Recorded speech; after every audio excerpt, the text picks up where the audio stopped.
রাতে 2টার হঠাৎ আমার ঘুম ভেঙে দেখি ছেলে আমার খাটের পাশে দাঁড়িয়ে আছে এবং বলছে, মা, আমি আর একা ঘুমাতে পারি না, কিন্তু আমি জানি এই মুহূর্তে আমার ছেলে তার বন্ধুদের সাথে ক্যাম্পিংয়ে গেছে 3 দিন আগে। তাহলে আমার সামনে দাঁড়ানো এই ছেলেটিকে? আর কেনই বা সে হুবহু আমার ছেলে অরুণের মতো দেখতে? গভীর রাতের নিস্তব্ধতায় আমার হৃদস্পন্দন বেড়ে গেল। আমি ধীরে ধীরে উঠে বসলাম এবং সেই ছেলেটির দিকে তাকালাম। সে আমার দিকে এমনভাবে তাকিয়ে আছে যেন আমাকে চেনে বহুদিন ধরে। তার চোখে এক ধরনের অদ্ভুত আলো। আমি কাঁপা কাঁপা গলায় জিজ্ঞেস করলাম, তুমি কে? তুমি আমার বাড়িতে কিভাবে ঢুকলে? সে মুচকি হাসল এবং বলল, মা, আমি তোমার ছেলে। তুমি আমাকে চিনতে পারছ না কেন?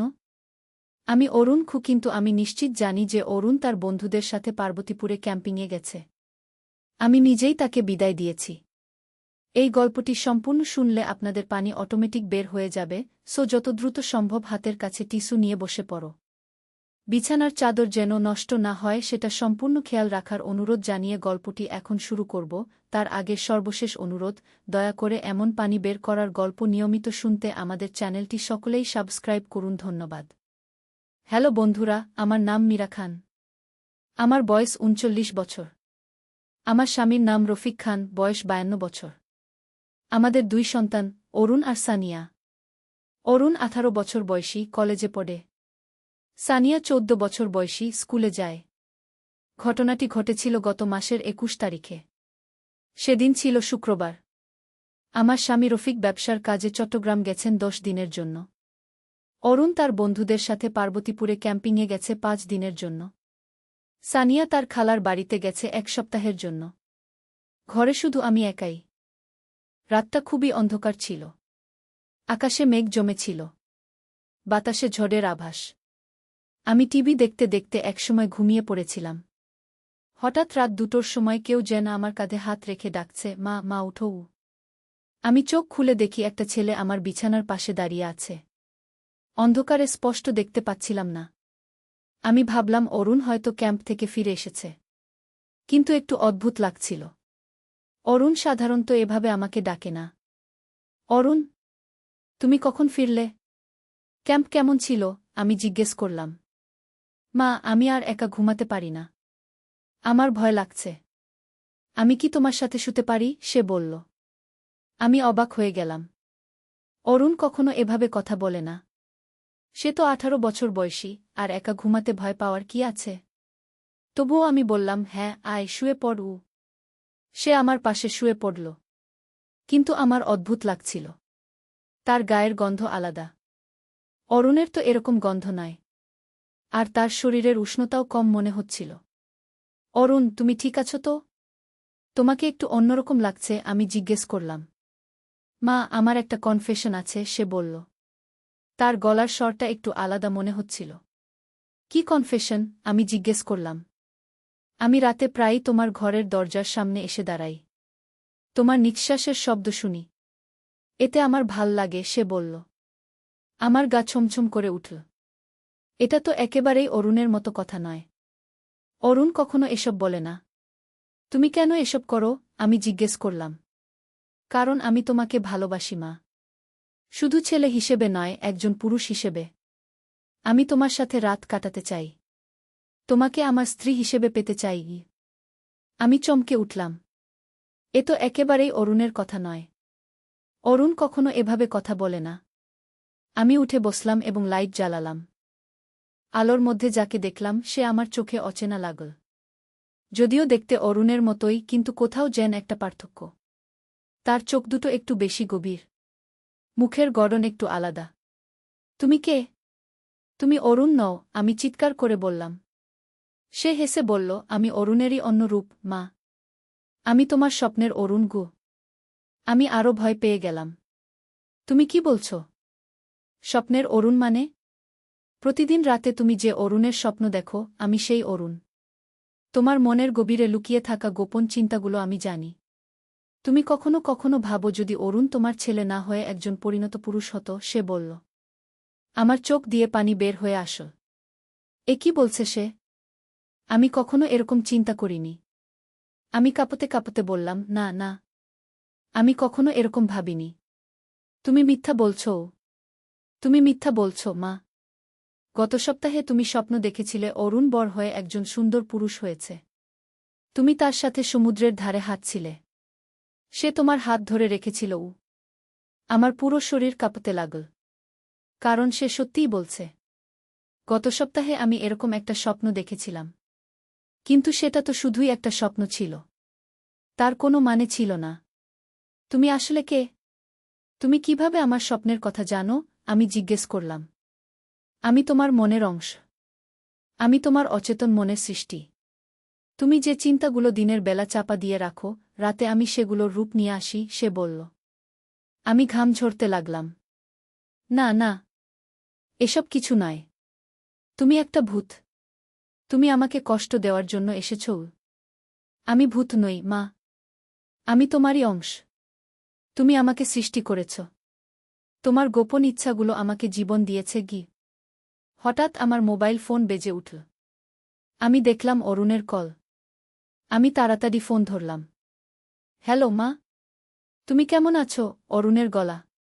অরুণ, তুমি কোথায়? আমি জিজ্ঞেস করলাম। আমি তো ক্যাম্পে আছি, মা। তুমি ভুলে গেলে নাকি? আজ আমাদের তৃতীয় দিন। আমি আশেপাশে তাকালাম। সেই ছেলেটি আর নেই। বিছানায় শুধু আমি একাই। মা, তুমি ঠিক আছো তো? তোমার গলার আওয়াজ একটু অন্যরকম লাগছে, অরুণ বলল। হ্যাঁ, আমি ঠিক আছি। তুমি ক্যাম্প উপভোগ করো, আমি বললাম।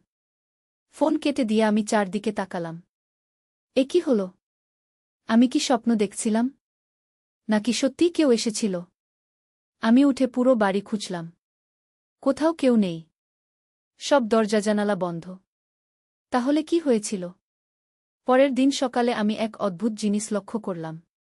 আমার বিছানার পাশে মেঝেতে একটা পায়ের ছাপ। কিন্তু সেটা আমার পায়ের ছাপ নয়। অরুণের পায়ের সাইজের মতো, কিন্তু একটু আলাদা। আমি আরও ভয় পেয়ে গেলাম। তাহলে কি সত্যিই কেউ এসেছিল? নাকি আমি পাগল হয়ে যাচ্ছি? সেদিন সারাদিন আমি অস্বস্তি বোধ করছিলাম। মনে হচ্ছিল কেউ আমাকে লক্ষ্য করছে। কিন্তু কোথাও কাউকে দেখতে পেলাম না। রাতে আমি ঘুমাতে গেলাম। কিন্তু ভয়ে ভয়ে। আমি লাইট জ্বালিয়ে রেখেছিলাম। ঘুমানোর সময় মনে হচ্ছিল কেউ যেন আমার দিকে তাকিয়ে আছে। রাত ৩টার সময় আবার আমার ঘুম ভাঙল। এবার দেখি সেই ছেলেটি আমার জানালার পাশে দাঁড়িয়ে আছে। জানালা বন্ধ, কিন্তু সে ভিতরেই আছে। তুমি আবার এলে? আমি জিজ্ঞেস করলাম। আমি তো সব সময় আছি, মা। তুমিই আমাকে দেখতে পাও না। শুধু রাতের বেলা তোমার মন দুর্বল হয়ে গেলে আমি প্রকাশ পাই, সে বলল। তুমি কি চাও? আমি জিজ্ঞেস করলাম। আমি চাই তুমি আমাকে মেনে নাও। আমি তোমারই সৃষ্টি। আমাকে অস্বীকার করলে তোমার মনের ভারসাম্য নষ্ট হবে। কিন্তু তুমি তো অস্বাভাবিক। তুমি আমার ছেলের রূপ নিয়ে এসে অদ্ভুত কথা বলছ। আমি তোমার মনের গভীরে লুকিয়ে থাকা চিন্তাগুলোর প্রতিফলন। তুমি যখন একা থাকো তখন এরকম চিন্তা আসে। আমি সেগুলোরই রূপ। আমি বুঝতে পারছিলাম না কি করব। এটা কি মানসিক সমস্যা? নাকি সত্যিই অতিপ্রাকৃতিক কিছু? তুমি যদি আমার মনের সৃষ্টি হও, তাহলে আমি তোমাকে মুছে ফেলতে পারব? আমি জিজ্ঞেস করলাম। পারবে, যদি তুমি তোমার মনকে শুদ্ধ করতে পারো। তোমার গোপন চিন্তাগুলো ত্যাগ করতে পারো। কিন্তু আমার তো কোনো গোপন চিন্তা নেই। আছে, মা। তুমি কখনো কখনো ভাবো তুমি একা। স্বামী সবসময় কাজে ব্যস্ত। ছেলে বড় হয়ে যাচ্ছে। মেয়ে তার বয়সী বন্ধুদের নিয়ে ব্যস্ত। তুমি মনে করো কেউ তোমার যত্ন নেয় না। আমার চোখ ভিজে গেল। এটা তো সত্যি। আমি সত্যিই মাঝে মাঝে একাকিত্ব বোধ করি। তারপর তুমি ভাবো, যদি এমন কেউ থাকত যে শুধু তোমারই যত্ন নিত। তোমার জন্যই বাঁচত। হ্যাঁ, আমি এরকম ভাবি। কিন্তু এতে দোষের কি আছে? আমি জিজ্ঞেস করলাম। দোষ নেই। কিন্তু সমস্যা হলো তুমি সেই ভূমিকায় অরুণকে কল্পনা করো। কারণ সে তোমার সবচেয়ে কাছের পুরুষ। আমি মাথা নিচু করে ফেললাম। হয়তো সে সত্যি বলছে। আমি অজান্তেই এরকম চিন্তা করি। তাহলে আমি কি করব? আমি কি পাগল হয়ে যাচ্ছি? তুমি পাগল নও। তুমি শুধু একা। তোমার সঙ্গী দরকার। ১ সপ্তাহ পর রফিক ফিরে আসবে। তার সাথে খোলাখুলি কথা বলো। তোমার একাকিত্বের কথা বলো।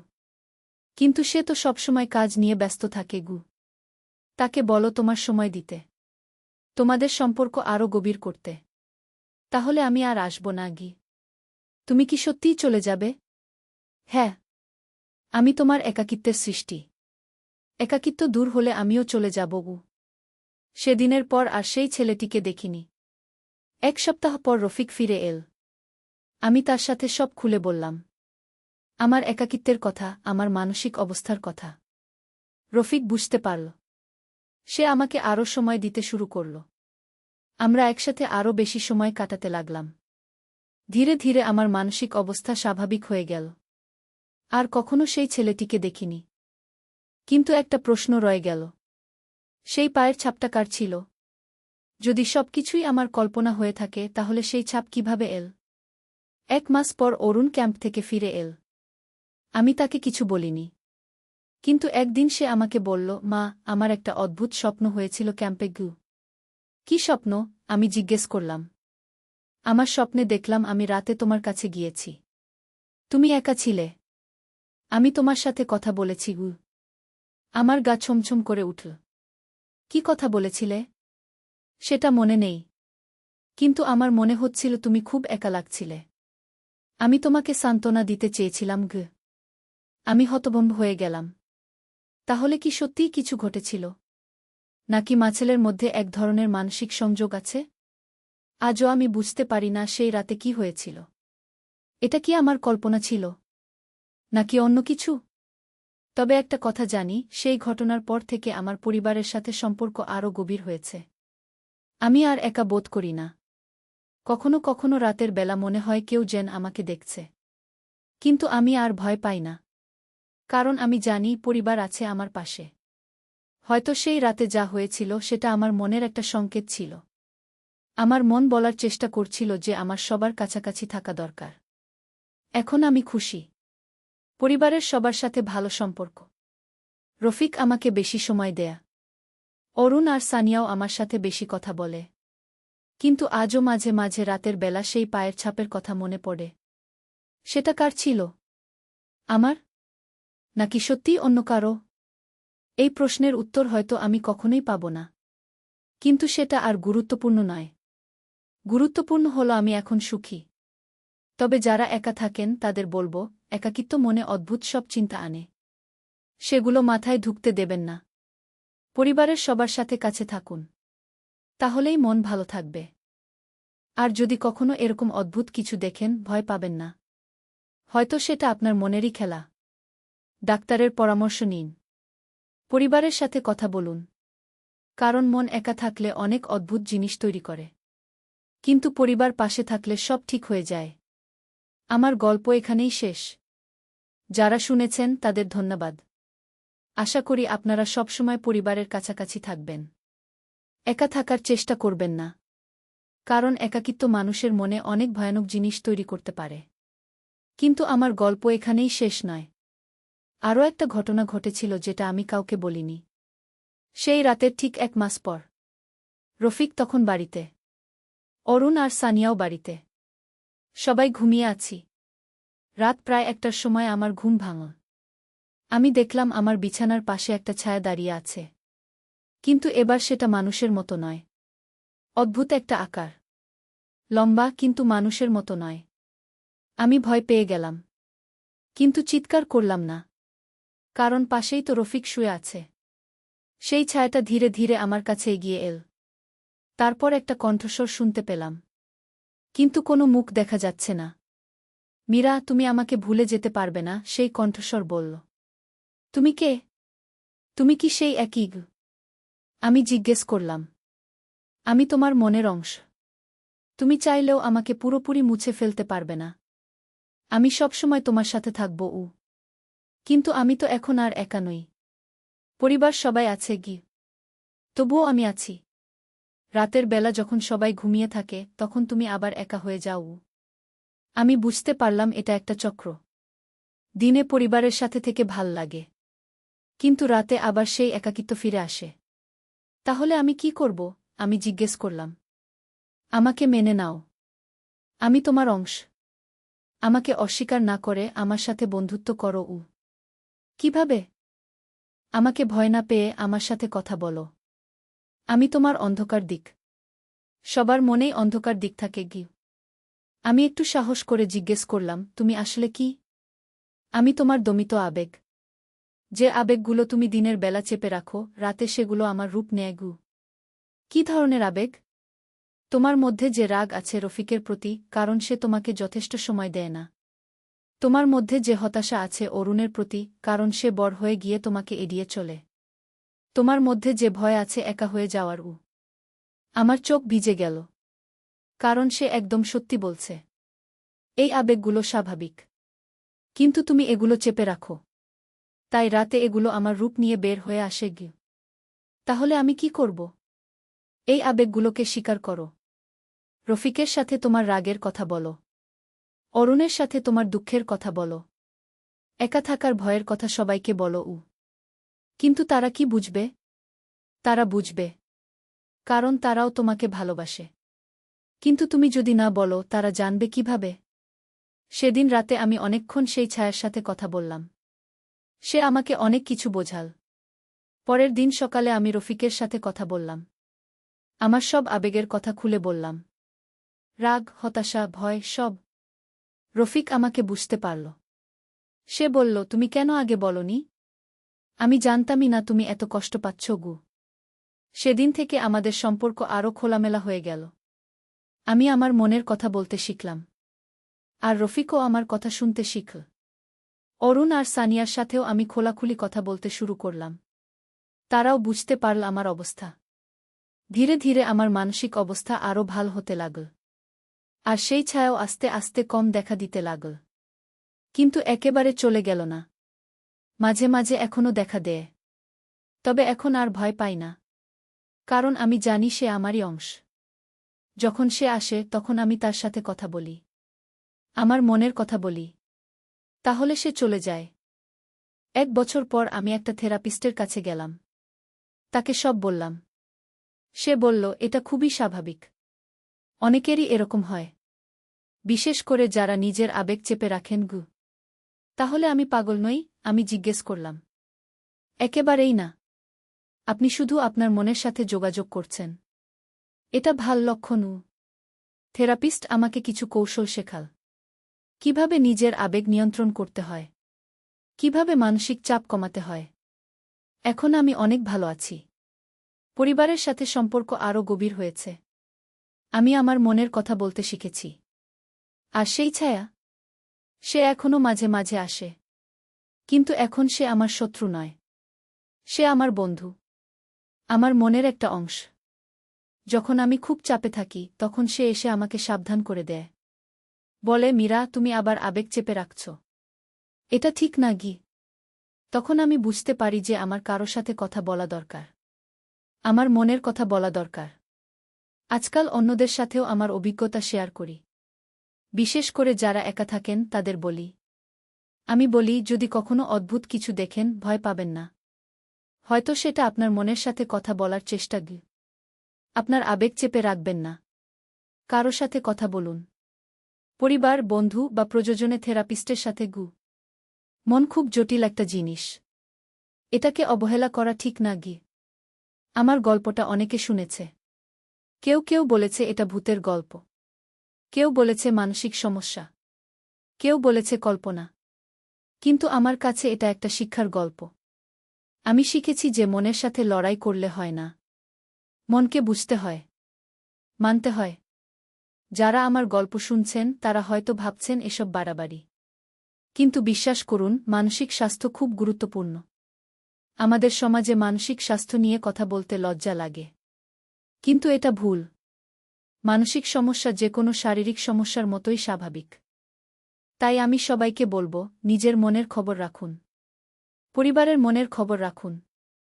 কারো সাথে খোলামেলা কথা বলুন। একা থাকলেও ভয় পাবেন না। কিন্তু একা থাকার অর্থ এই নয় যে আপনার কথা বলার কেউ নেই।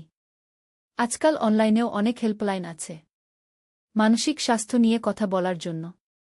আমি নিয়মিত একটা সাপোর্ট গ্রুপে যাই। সেখানে অনেকেই আমার মতো অভিজ্ঞতা শেয়ার করেন।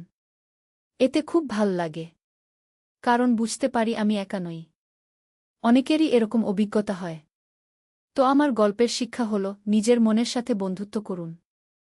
মনকে শত্রু মনে করবেন না। আর যদি কখনো কোনো অদ্ভুত অভিজ্ঞতা হয় তাহলে সেটাকে একটা বার্তা হিসেবে নিন। হয়তো আপনার মন কিছু বলার চেষ্টা করছে। আমার গল্প এখানেই শেষ। আশা করি আপনাদের কাজে লেগেছে। মনে রাখবেন, মানসিক স্বাস্থ্য খুবই গুরুত্বপূর্ণ। এটাকে অবহেলা করবেন না। আর যদি কখনো সাহায্যের দরকার হয় তাহলে লজ্জা না করে সাহায্য নিন। ধন্যবাদ সবাইকে। আমাদের চ্যানেলে আরও এরকম গল্প পাবেন। সবাই সুস্থ থাকুন, ভালো থাকুন। কিন্তু আমার গল্পে আরও কিছু ঘটনা ঘটেছিল যেগুলো আমি এখনও কাউকে বলিনি, কারণ সেগুলো আরও বেশি রহস্যজনক। সেই থেরাপিস্টের কাছে যাওয়ার পর আমি জানতে পারলাম যে আমাদের বাড়িতে আগে একটা পরিবার থাকত। সেই পরিবারের মা আর ছেলের মধ্যে একটা অদ্ভুত ঘটনা ঘটেছিল। থেরাপিস্ট আমাকে বলল, মীরা, তুমি কি জানো তোমাদের বাড়ির ইতিহাস সম্পর্কে? না তো। আমরা তো 5 বছর আগে এই বাড়িতে এসেছি। আগে কি হয়েছিল জানি না, আমি বললাম। আমি একটু খোঁজখবর নিয়েছি, কারণ তোমার অভিজ্ঞতা শুনে আমার কৌতূহল জেগেছিল। থেরাপিস্ট আমাকে বলল যে আমাদের বাড়িতে আগে শাহনাজ নামে এক মহিলা থাকতেন। তার একটা ছেলে ছিল, ফারহান।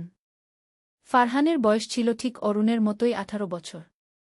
শাহনাজের স্বামী মারা গিয়েছিল যখন ফারহান 15 বছর বয়সী। তারপর থেকে মা-ছেলে দুজনে একসাথে থাকত। ফারহান খুব ভাল ছেলে ছিল, মায়ের খুব যত্ন নিত।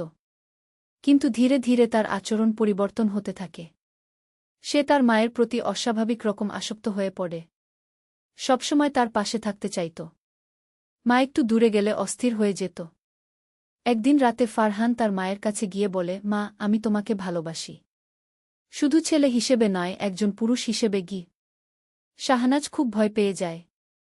সে ছেলেকে বোঝানোর চেষ্টা করে, কিন্তু ফারহান শোনে না। রাতে ফারহান তার মায়ের ঘরে চলে আসে। বলে, মা, আমি তোমার সাথে ঘুমাতে চাই। শাহনাজ রাজি হয় না, কিন্তু ফারহান জোর করে তার পাশে শুয়ে পড়ে। এভাবে কয়েক মাস চলে। শাহনাজ খুব কষ্ট পায়। সে বুঝতে পারে না কি করবে। একদিন রাতে ফারহান তার মায়ের কাছে প্রস্তাব দেয়, মা, চল আমরা দূরে কোথাও চলে যাই। সেখানে আমরা স্বামী-স্ত্রী হিসেবে থাকব। শাহনাজ এটা শুনে খুব রেগে যায়। সে ছেলেকে ধমক দেয়। বলে, তুই পাগল হয়ে গেছিস? এসব কি বলছিস? কিন্তু ফারহান রাগ করে। সে বলে, মা, তুমি আমাকে বুঝতে চাও না। আমি তোমাকে সত্যিকার ভালোবাসি। সেদিন রাতে দুজনের মধ্যে খুব ঝগড়া হয়। শাহনাজ ছেলেকে বলে, তুই আমার ছেলে, এভাবে ভাবতে নেই। ফারহান খুব রেগে যায়। সে বলে, তুমি যদি আমাকে না বুঝো তাহলে আমি চলে যাব। পরের দিন সকালে ফারহান বাড়ি থেকে চলে যায়। একটা চিঠি রেখে যায়। চিঠিতে লেখা, মা, আমি আর ফিরব না, কিন্তু আমি সবসময় তোমার কাছেই থাকব। শাহনাজ খুব কাঁদে। সে ছেলেকে খুঁজতে থাকে, কিন্তু কোথাও খুঁজে পায় না। কয়েক মাস পর শাহনাজও এই বাড়ি ছেড়ে চলে যায়, কারণ রাতে তার মনে হতো ফারহান তার কাছে আসে, তার সাথে কথা বলে। থেরাপিস্ট বলল, এই গল্প শুনে তোমার কি মনে হয়? আমি অবাক হয়ে বললাম, এটা তো আমার অভিজ্ঞতার সাথে হুবহু মিলে যাচ্ছে। হ্যাঁ, আমিও সেটাই ভেবেছি। তুমি যে ছায়া দেখেছিলে সেটা হয়তো ফারহানের আত্মাগু। আমার গা শিউরে উঠল। আপনি কি বলতে চাইছেন যে আমি ভূত দেখেছি? হতে পারে। অথবা হতে পারে এই বাড়িতে এমন কিছু শক্তি আছে যা মানুষের মনে প্রভাব ফেলে। থেরাপিস্ট আমাকে আরও বলল, মীরা, তুমি যা অনুভব করেছ সেটা শুধু তোমার কল্পনা নাও হতে পারে। কিছু জায়গায় আগের ঘটনার প্রভাব থেকে যায়। আমি ভাবলাম, তাহলে কি সেই রাতে সত্যিই ফারহানের আত্মা আমার কাছে এসেছিল? থেরাপিস্ট বলল, যাই হোক, তুমি এখন ভালো আছো, সেটাই গুরুত্বপূর্ণ। কিন্তু আমার কৌতূহল বেড়ে গেল। আমি ফারহান আর শাহনাজের সম্পর্কে আরও জানতে চাইলাম। আমি আমাদের পাড়ার পুরনো বাসিন্দাদের কাছে খোঁজখবর নিলাম। তারা আমাকে শাহনাজদের সম্পর্কে আরও কিছু তথ্য দিল। একজন চাচি বলল, হ্যাঁ, শাহনাজদের কথা মনে আছে। খুব ভালো পরিবার ছিল, কিন্তু শেষের দিকে কিছু সমস্যা হয়েছিল। কী ধরনের সমস্যা? আমি জিজ্ঞেস করলাম। ফারহানের আচরণ খারাপ হয়ে গিয়েছিল। সে তার মায়ের সাথে অদ্ভুত ব্যবহার করত। পাড়ার লোকেরা কথাবার্তা বলত। আরেকজন কাকু বলল, ফারহান শেষের দিকে খুব অস্থির হয়ে পড়েছিল। রাতের বেলা বাড়ির ছাদে হাঁটাহাঁটি করত। কখনো কখনো চিৎকার করত উ। আমি জানতে পারলাম যে ফারহান বাড়ি ছাড়ার পর কোথায় গিয়েছিল সেটা কেউ জানে না। কেউ কেউ বলে সে শহরে গিয়েছিল, কেউ বলে সে অন্য জেলায় চলে গিয়েছিল। কিন্তু একটা কথা সবাই বলল, ফারহান চলে যাওয়ার পর শাহনাজ খুব অস্থির হয়ে পড়েছিল। রাতে সে কান্নার আওয়াজ শোনা যেত তার বাড়ি থেকে। পাড়ার লোকেরা বলত শাহনাজ রাতে ফারহানের নাম ধরে ডাকত। কখনো কখনো তার সাথে কথা বলার শব্দ শোনা যেত। একজন খালা বলল, আমরা ভাবতাম শাহনাজ হয়তো পাগল হয়ে যাচ্ছে। কিন্তু পরে শুনলাম সে বলত ফারহান রাতে তার কাছে আসে গি। আমার মনে হল তাহলে কি আমিও সেই একই অভিজ্ঞতার মধ্য দিয়ে গিয়েছি? আমি আরও অনুসন্ধান করতে লাগলাম। আমি জানতে পারলাম যে এই বাড়িতে শাহনাজদের আগেও একটা পরিবার থাকত। সেই পরিবারেও একই ধরনের ঘটনা ঘটেছিল। একটা ছেলে তার মায়ের প্রতি অস্বাভাবিক আসক্ত হয়ে পড়েছিল। আমি বুঝতে পারলাম যে এই বাড়িতে কিছু একটা আছে যা মানুষের মনে প্রভাব ফেলে। আমি একজন ধর্মীয় ব্যক্তির কাছে গেলাম। তিনি বলল, এই বাড়িতে নেগেটিভ এনার্জি আছে, এটা পরিষ্কার করা দরকার। তিনি আমাদের বাড়িতে এসে একটা ধর্মীয় অনুষ্ঠান করলেন। পুরো বাড়ি পরিষ্কার করে দিলেন। সেই অনুষ্ঠানের পর থেকে আমি আর কোনো অদ্ভুত কিছু দেখিনি। সেই ছায়াও আর আসেনি। কিন্তু আমার মনে একটা প্রশ্ন রয়ে গেল, ফারহান এখন কোথায়? সে কি এখনও বেঁচে আছে? আমি আরও খোঁজখবর নিতে লাগলাম। অবশেষে একজনের কাছে শুনলাম যে ফারহান 2 বছর আগে একটা দুর্ঘটনায় মারা গিয়েছে। সে একটা ট্রেনের নিচে পড়ে মারা যায়। কেউ জানে না এটা দুর্ঘটনা ছিল নাকি আত্মহত্যা। এই খবর শুনে আমার মনে হল, তাহলে কি সেই রাতে সত্যিই ফারহানের আত্মা আমার কাছে এসেছিল? আমি আর অনুসন্ধান করলাম না। কিন্তু মাঝে মাঝে ভাবি, হয়তো ফারহান তার মায়ের কাছে যেতে পারেনি, তাই সে অন্য মায়েদের কাছে আসে। হয়তো সে তার মায়ের ভালোবাসা খুঁজে বেড়ায়, তাই যেখানে মা-ছেলের সম্পর্ক দেখে সেখানেই চলে আসে। কিন্তু এখন আর এসব নিয়ে ভাবি না। আমি আমার পরিবার নিয়ে খুশি আছি। অরুণ এখন 20 বছর বয়সী। সে ভার্সিটিতে পড়ে। তার একটা গার্লফ্রেন্ডও আছে। সে এখন আর আমার কাছে বেশি সময় কাটায় না, কিন্তু এটাই স্বাভাবিক। সানিয়া এখন 16 বছর বয়সী। সে কলেজে পড়ে। তারও নিজের জগৎ আছে, বন্ধুবান্ধব আছে। রফিক এখনও আমাকে অনেক সময় দেয়। আমরা একসাথে ঘুরতে যাই, সিনেমা দেখি। আমাদের সম্পর্ক আরও ভালো হয়েছে। মাঝে মাঝে মনে হয় সেই অদ্ভুত ঘটনাটা হয়তো আমার জীবনে একটা টার্নিং পয়েন্ট ছিল। সেটার কারণেই আমি আমার মনের কথা বলতে শিখেছি, পরিবারের সাথে আরও কাছে আসতে পেরেছি। যদি সেই ঘটনা না ঘটত, হয়তো আমি এখনও নিজের মনের কথা চেপে রাখতাম। হয়তো আমাদের পারিবারিক সম্পর্ক এত ভালো হতো না।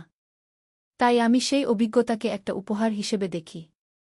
যদিও সেই সময় খুব কষ্ট পেয়েছিলাম, কিন্তু শেষ পর্যন্ত সেটা আমার উপকারেই এসেছে। এখন আমি অন্যদের সাথে আমার অভিজ্ঞতা শেয়ার করি, বিশেষ করে যারা মানসিক সমস্যায় ভুগছেন তাদের সাথে। আমি তাদের বলি, আপনাদের যে অভিজ্ঞতাই হোক না কেন, সেটাকে ভয় পাবেন না। সেটাকে একটা সংকেত হিসেবে নিন। হয়তো আপনার মন কিছু বলার চেষ্টা করছে। একা ভুগবেন না, কারো সাথে কথা বলুন। সেটা পরিবার হোক, বন্ধু হোক বা প্রফেশনাল হেল্প হোক। মানসিক স্বাস্থ্য নিয়ে লজ্জা পাওয়ার কিছু নেই। এটা যেকোনো শারীরিক সমস্যার মতোই। আমার সাপোর্ট গ্রুপেও অনেকে আমার মতো অভিজ্ঞতার কথা বলেন। কেউ কেউ বলেন তারা মৃত আত্মীয়দের দেখেছেন। কেউ বলেন তারা অদ্ভুত স্বপ্ন দেখেন।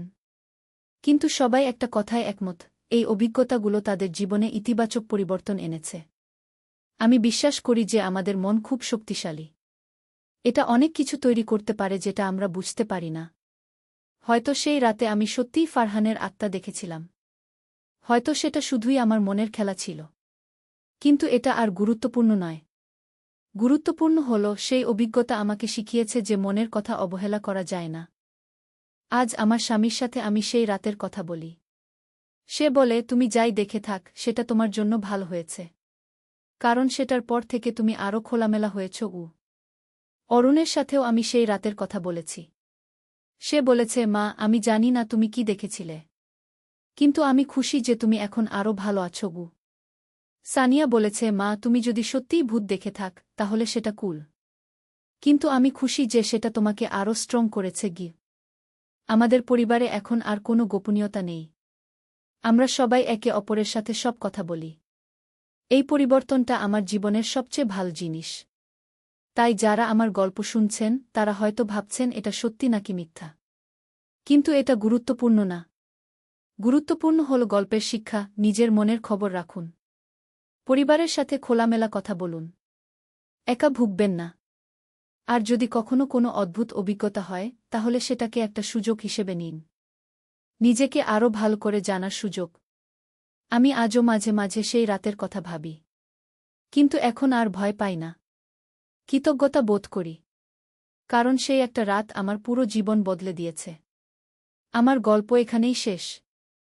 আশা করি আপনাদের কাজে এসেছে। নিজেদের যত্ন নিন। পরিবারের যত্ন নিন। মনের যত্ন নিন। ধন্যবাদ। রহস্যময় পারিবারিক অ্যাডভেঞ্চার গল্প। মূল ভূমিকা। বাগানে চারা গাছ লাগাতে গিয়ে ছেলে এমন কথা বলল যে আমার হাত থেকে মাটি ঝরে পড়ল আর চোখে জল এল। উঠানে একটা নতুন গোলাপ গাছের চারা লাগানোর কথা ছিল। সকালে ছেলে মাটি খুঁড়ে গর্ত করে দিয়েছে। আমি চারাটা নিয়ে বসেছি। মাটি দিয়ে গোড়া চাপা দিচ্ছি। ছেলে পাশে বসে পানি আনল।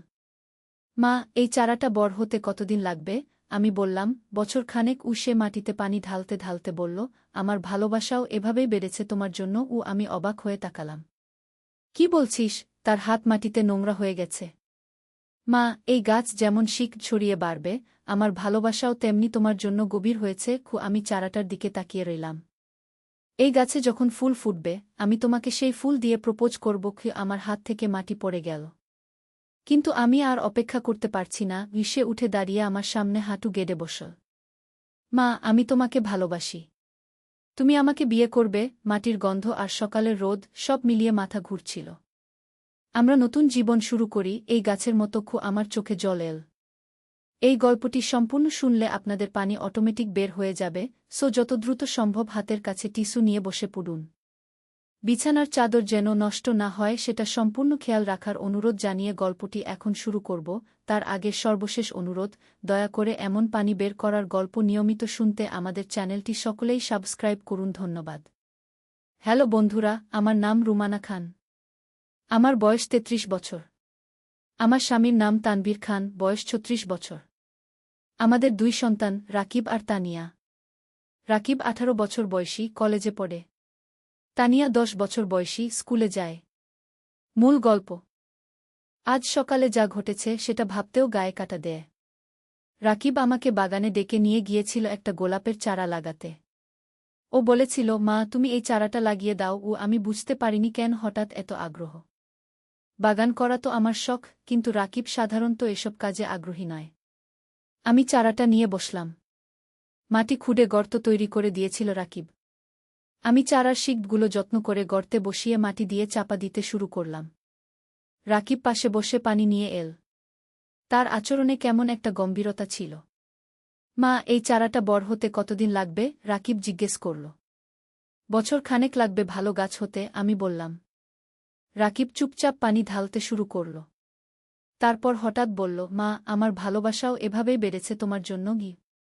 আমি চমকে তাকালাম। কি বলছিস তুই?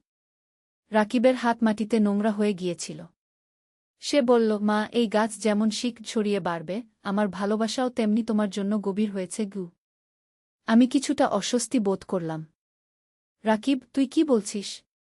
এই গাছে যখন ফুল ফুটবে, আমি তোমাকে সেই ফুল দিয়ে প্রপোজ করব। রাকিব বলল। আমার হাত থেকে মাটি পড়ে গেল। প্রপোজ? কি বলছিস তুই?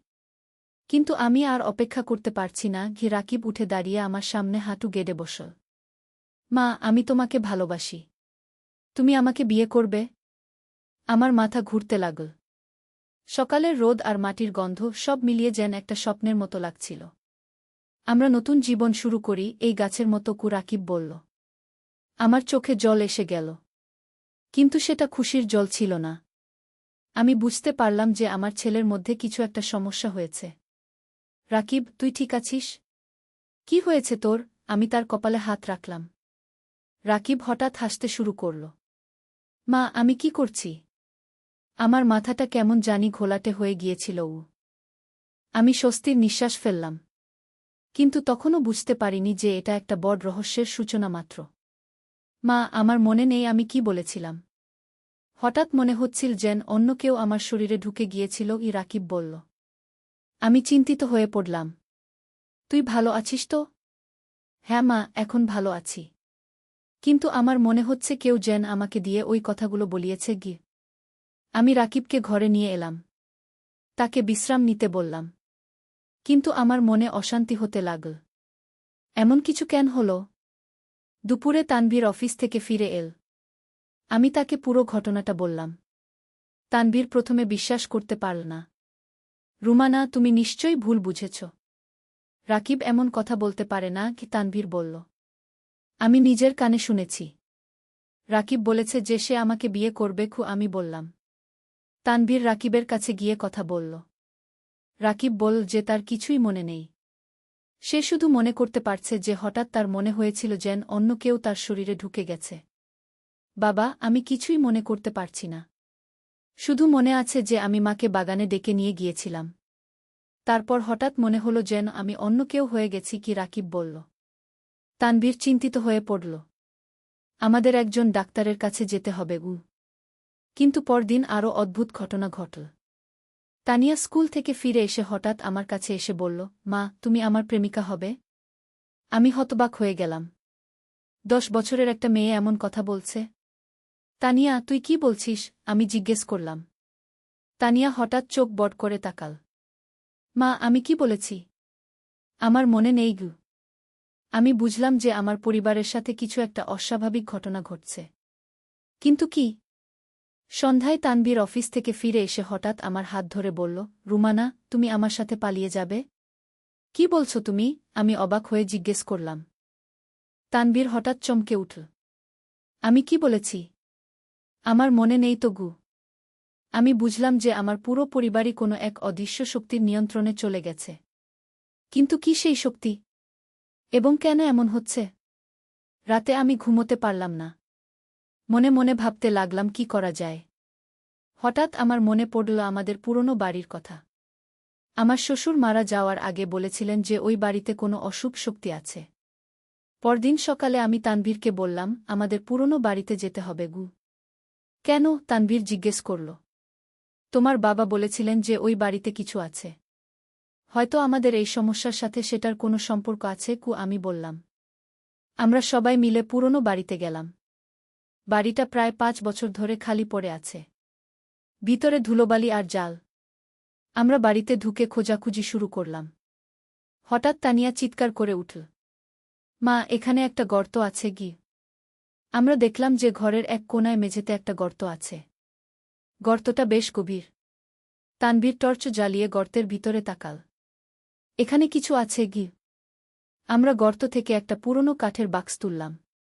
বাক্সটা খুলে দেখলাম যে ভিতরে কিছু পুরনো কাগজপত্র আর একটা ছোট মূর্তি আছে।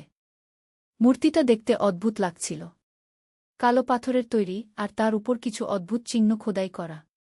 তানভীর কাগজগুলো পড়তে শুরু করল। এগুলো তোমার শ্বশুরের হাতের লেখা। আমি কাগজগুলো নিয়ে পড়লাম। সেখানে লেখা ছিল, এই মূর্তিটা আমার দাদার আমলে পাওয়া গিয়েছিল। এটা একটা প্রাচীন তন্ত্রমন্ত্রের বস্তু। এই মূর্তির প্রভাবে পরিবারের সদস্যরা অদ্ভুত আচরণ করতে শুরু করে। তারা একে অপরের প্রতি অস্বাভাবিক আকর্ষণ অনুভব করে। আমি এটাকে এখানে লুকিয়ে রেখেছি যাতে আমার পরিবারের কেউ আর এর প্রভাবে না পড়ে। আমি বুঝলাম যে এই মূর্তিটাই আমাদের সমস্যার কারণ। কিন্তু কিভাবে? আমরা তো এটা কখনো দেখিনি। তানভীর আরও পড়ল। এখানে লেখা আছে যে এই মূর্তির প্রভাব মাটির নিচে দিয়েও ছড়ায়। যারা এই বাড়ির আশেপাশে থাকে তারাও এর প্রভাবে পড়তে পারে। আমি চমকে উঠলাম। আমাদের নতুন বাড়ি এই পুরনো বাড়ির খুব কাছেই। হয়তো মাটির নিচে দিয়ে এই মূর্তির প্রভাব আমাদের বাড়িতেও পৌঁছেছে। তাহলে আমাদের কি করতে হবে? আমি জিজ্ঞেস করলাম। তানভীর আরও কাগজ পড়ল। এখানে লেখা আছে যে এই মূর্তিকে একটা পবিত্র স্থানে নিয়ে গিয়ে জ্বালিয়ে দিতে হবে। তাহলে এর প্রভাব শেষ হয়ে যাবে। আমরা সিদ্ধান্ত নিলাম যে কাল সকালেই এই মূর্তিটাকে নিয়ে আমাদের এলাকার মসজিদে যাব। সেখানে ইমাম সাহেবের সাহায্য নেব। কিন্তু রাতেই আরও বিপদ এসে গেল। আমি ঘুমোতে যাওয়ার পর হঠাৎ রাকিব আমার ঘরে এসে বলল, মা, আমি তোমার সাথে একসাথে ঘুমাবো। আমি বুঝলাম যে মূর্তিটা আমাদের বাড়িতে আনার কারণে এর প্রভাব আরও বেড়ে গেছে। রাকিব, তুই তোর ঘরে যা, আমি বললাম। কিন্তু রাকিব শুনল না। সে আমার কাছে এগিয়ে আসতে লাগল। তার চোখে অদ্ভুত একটা দৃষ্টি। আমি চিৎকার করে তানভীরকে ডাকলাম। তানভীর দৌড়ে এসে রাকিবকে ধরে তার ঘরে নিয়ে গেল। পরদিন ভোরেই আমরা মূর্তিটা নিয়ে মসজিদে গেলাম। ইমাম সাহেব মূর্তিটা দেখে বললেন, এটা একটা শয়তানি বস্তু। এটাকে জ্বালিয়ে দিতে হবে। আমরা মসজিদের পিছনের খালি জায়গায় একটা আগুন জ্বালালাম। ইমাম সাহেব কোরআন পড়তে লাগলেন। আমরা মূর্তিটাকে আগুনে ফেলে দিলাম। মূর্তিটা আগুনে পড়ার সাথে সাথে একটা অদ্ভুত শব্দ হল, যেন কেউ চিৎকার করছে। তারপর মূর্তিটা পুড়ে ছাই হয়ে গেল। ইমাম সাহেব বললেন, এখন আপনাদের সমস্যা শেষ হয়ে যাবে। আমরা ঘরে ফিরলাম। সত্যিই সেদিন থেকে আমাদের পরিবারের কেউ আর অদ্ভুত আচরণ করল না। রাকিব আর তানিয়া স্বাভাবিক হয়ে গেল। কিন্তু একটা জিনিস আমার মনে রয়ে গেল। যেদিন রাকিব আমাকে প্রপোজ করেছিল সেদিন সে বলেছিল যে আমাদের নতুন জীবন শুরু করতে হবে এই গাছের মতো। আমি বাগানে গিয়ে দেখলাম যে সেই গোলাপ গাছের চারাটা মরে গিয়েছে। পাতাগুলো কালো হয়ে গেছে। আমি বুঝলাম যে এই গাছের মধ্যেও সেই শয়তানি শক্তি ঢুকে গিয়েছিল। ভাগ্যিস আমরা সময়মতো মূর্তিটাকে নষ্ট করে দিয়েছিলাম। না হলে আমাদের পরিবার ধ্বংস হয়ে যেত। এখন আমরা সবাই শান্তিতে আছি। কিন্তু এই ঘটনা আমাদের শিখিয়েছে যে পৃথিবীতে এমন অনেক রহস্যময় শক্তি আছে যা আমরা বুঝি না। আমাদের সবসময় সতর্ক থাকতে হবে। তানভীর বলেছে যে আমরা এই পুরনো বাড়িটা বিক্রি করে দেব। আমিও রাজি আছি। এই বাড়িতে আর কোনো শয়তানি বস্তু থাকতে পারে। আজ যখন আমি এই গল্প বলছি তখনও গায়ে কাটা দিচ্ছে। ভাবতেই পারিনি যে আমার নিজের পরিবারের সাথে এমন কিছু ঘটবে। কিন্তু সবচেয়ে ভয়ানক ব্যাপার হলো যে এই ঘটনার পর আমি জানতে পারলাম যে আমাদের এলাকার আরও কয়েকটা পরিবারের সাথেও এমন ঘটনা ঘটেছে। তারাও সেই পুরনো বাড়ির কাছাকাছি থাকে। আমি ভাবি কত রহস্য লুকিয়ে আছে আমাদের চারপাশে। আমরা জানি না কখন কোনো বিপদ এসে আমাদের ঘিরে ধরবে। তবে আমি খুশি যে আমরা সময়মতো এই সমস্যার সমাধান করতে পেরেছি। আমাদের পরিবার এখন আগের মতোই স্বাভাবিক জীবনযাত্রা করছে। রাকিব এখন কলেজে ভালো ছাত্র হিসেবে পড়াশোনা করছে। তানিয়াও স্কুলে ভালো করছে। তানভীর অফিসে নিয়মিত কাজ করছে। আর আমি এখন বাগান করা ছেড়ে দিয়েছি। কারণ ওই গোলাপ গাছের কথা মনে হলেই ভয় লাগে। তবে এই ঘটনা আমাদের আরও কাছাকাছি এনেছে। আমরা এখন একে অপরের যত্ন আরও বেশি নেই। কারণ আমরা বুঝেছি যে পরিবারের চেয়ে বড় কিছু নেই এই পৃথিবীতে। আমি আশা করি আমাদের মতো কোনো পরিবারকে আর এমন ভয়ানক অভিজ্ঞতার মধ্য দিয়ে যেতে হবে না। কিন্তু যদি কারো সাথে এমন কিছু ঘটে তাহলে তারা যেন ধৈর্য হারিয়ে না ফেলে। সবসময় একটা সমাধান আছে। আর সবচেয়ে গুরুত্বপূর্ণ কথা হল আমাদের বিশ্বাস রাখতে হবে। আল্লাহর উপর ভরসা রাখলে সব বিপদ থেকে মুক্তি পাওয়া যায়। এই গল্পটা আমি আমার সবার সাথে শেয়ার করেছি যাতে মানুষ সতর্ক থাকে। কারণ আমরা জানি না কখন কি ঘটবে। আজ রাতে যখন আমি ঘুমাতে যাব তখন আমি আল্লাহর কাছে শুকরিয়া আদায় করব যে তিনি আমাদের এই বিপদ থেকে রক্ষা করেছেন। আর দোয়া করব যেন আমাদের উপর আর কোনো বিপদ না আসে। কিন্তু এক সপ্তাহ পরেই আরেকটা অদ্ভুত ঘটনা ঘটল। আমি রান্নাঘরে কাজ করছিলাম।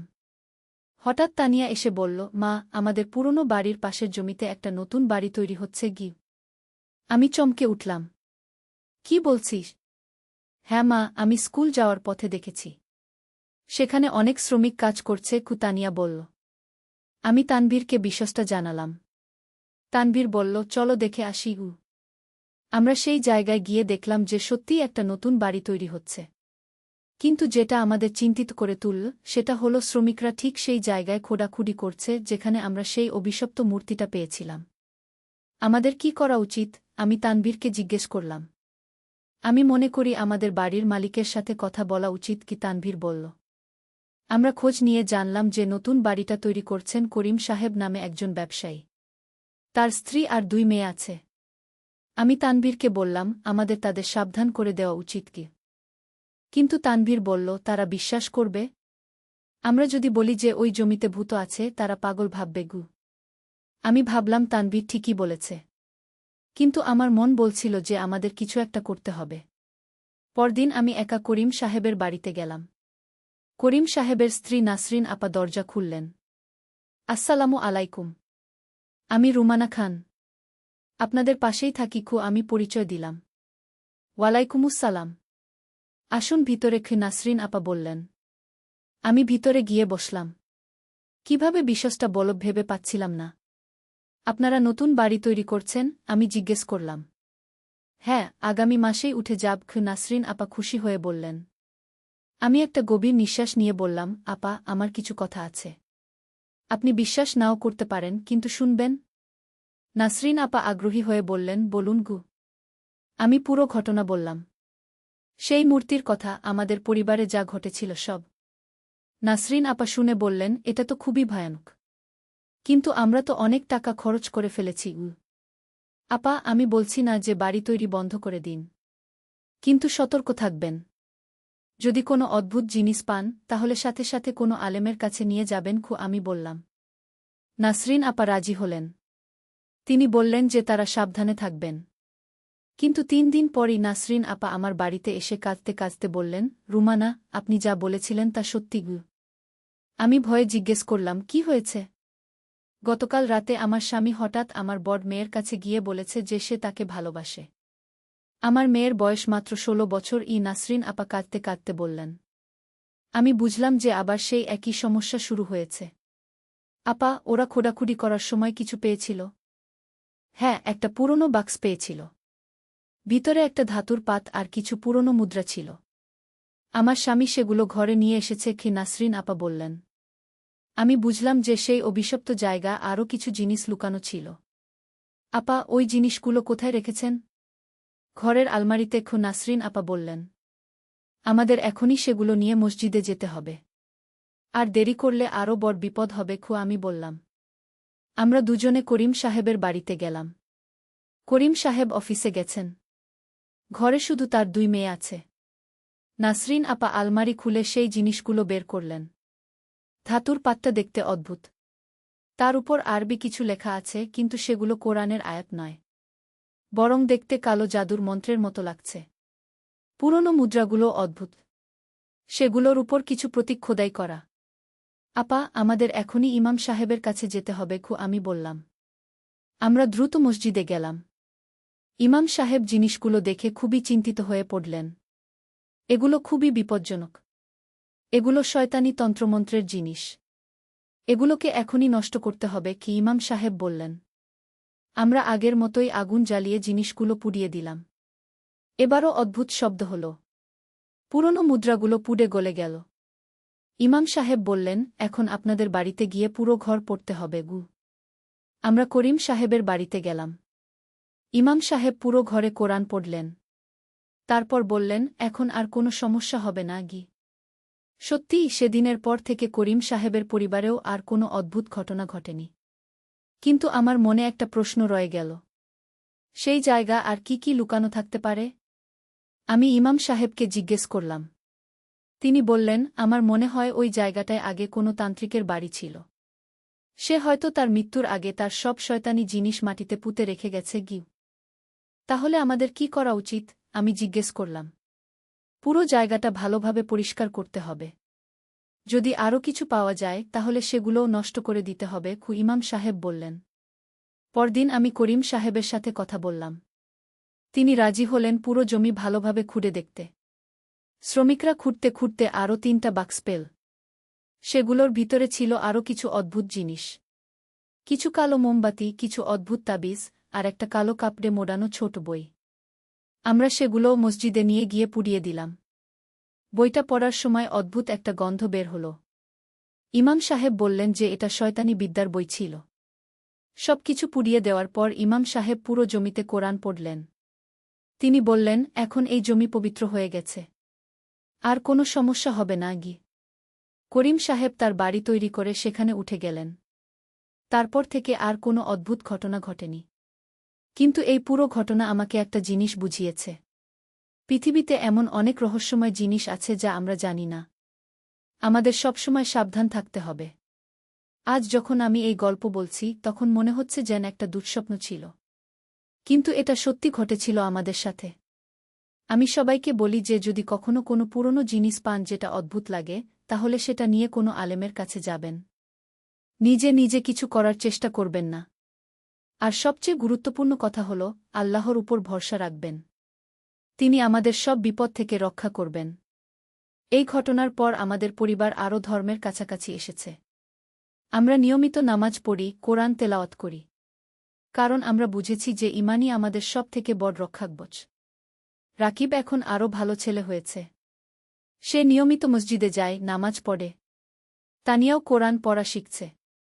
আর তানভীর এখন আরও বেশি পরিবারের সময় দেয়া। আমরা সবাই একসাথে খাওয়া দাওয়া করি, একসাথে টিভি দেখি। এই ভয়ানক অভিজ্ঞতা আমাদের কাছে নিয়ে এনেছে। আমরা বুঝেছি যে পরিবারই সবচেয়ে বড় সম্পদ।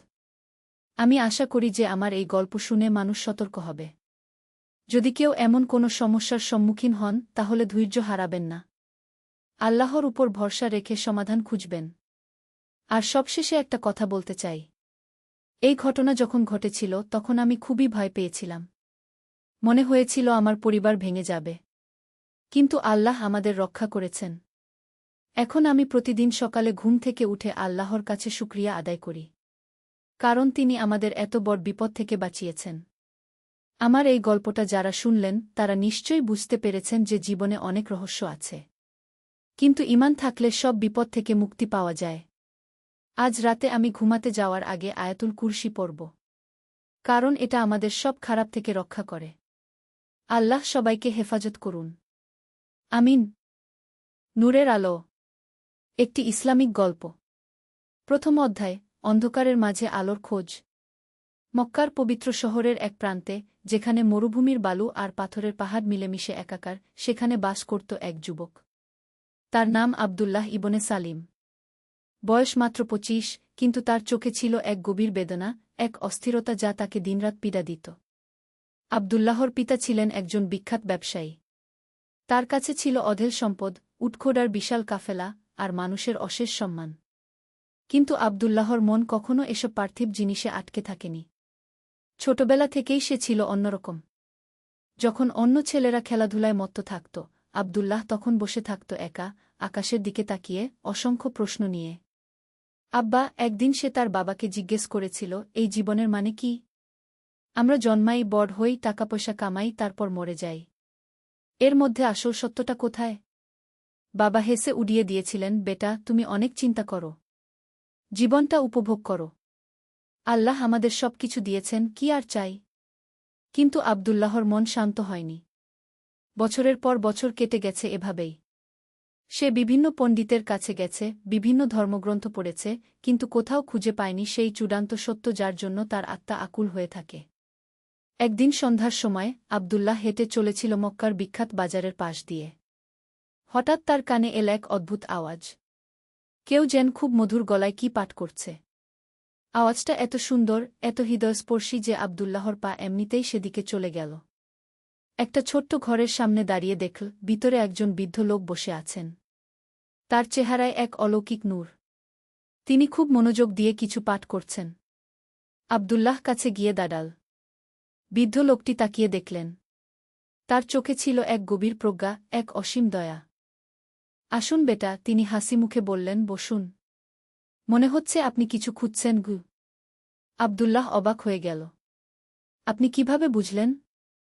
একজন সন্ধানীর চোখ চেনা যায়, বেটা। আমার নাম আবু বকর। আপনার? আবদুল্লাহ ইবনে সালিম গু। বসুন, আবদুল্লাহ। বলুন, কি খুঁজছেন? আবদুল্লাহ বসল। তার মনের সব কথা বলে ফেল এই অচেনা বৃদ্ধের কাছে।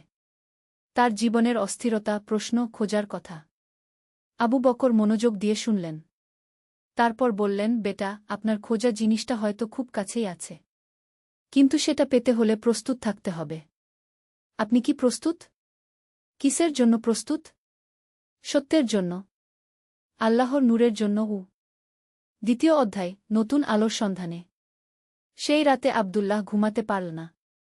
আবু বকরের কথাগুলো তার মনে ঘুরপাক খাচ্ছিল। সত্যের জন্য প্রস্তুত, এর মানে কি?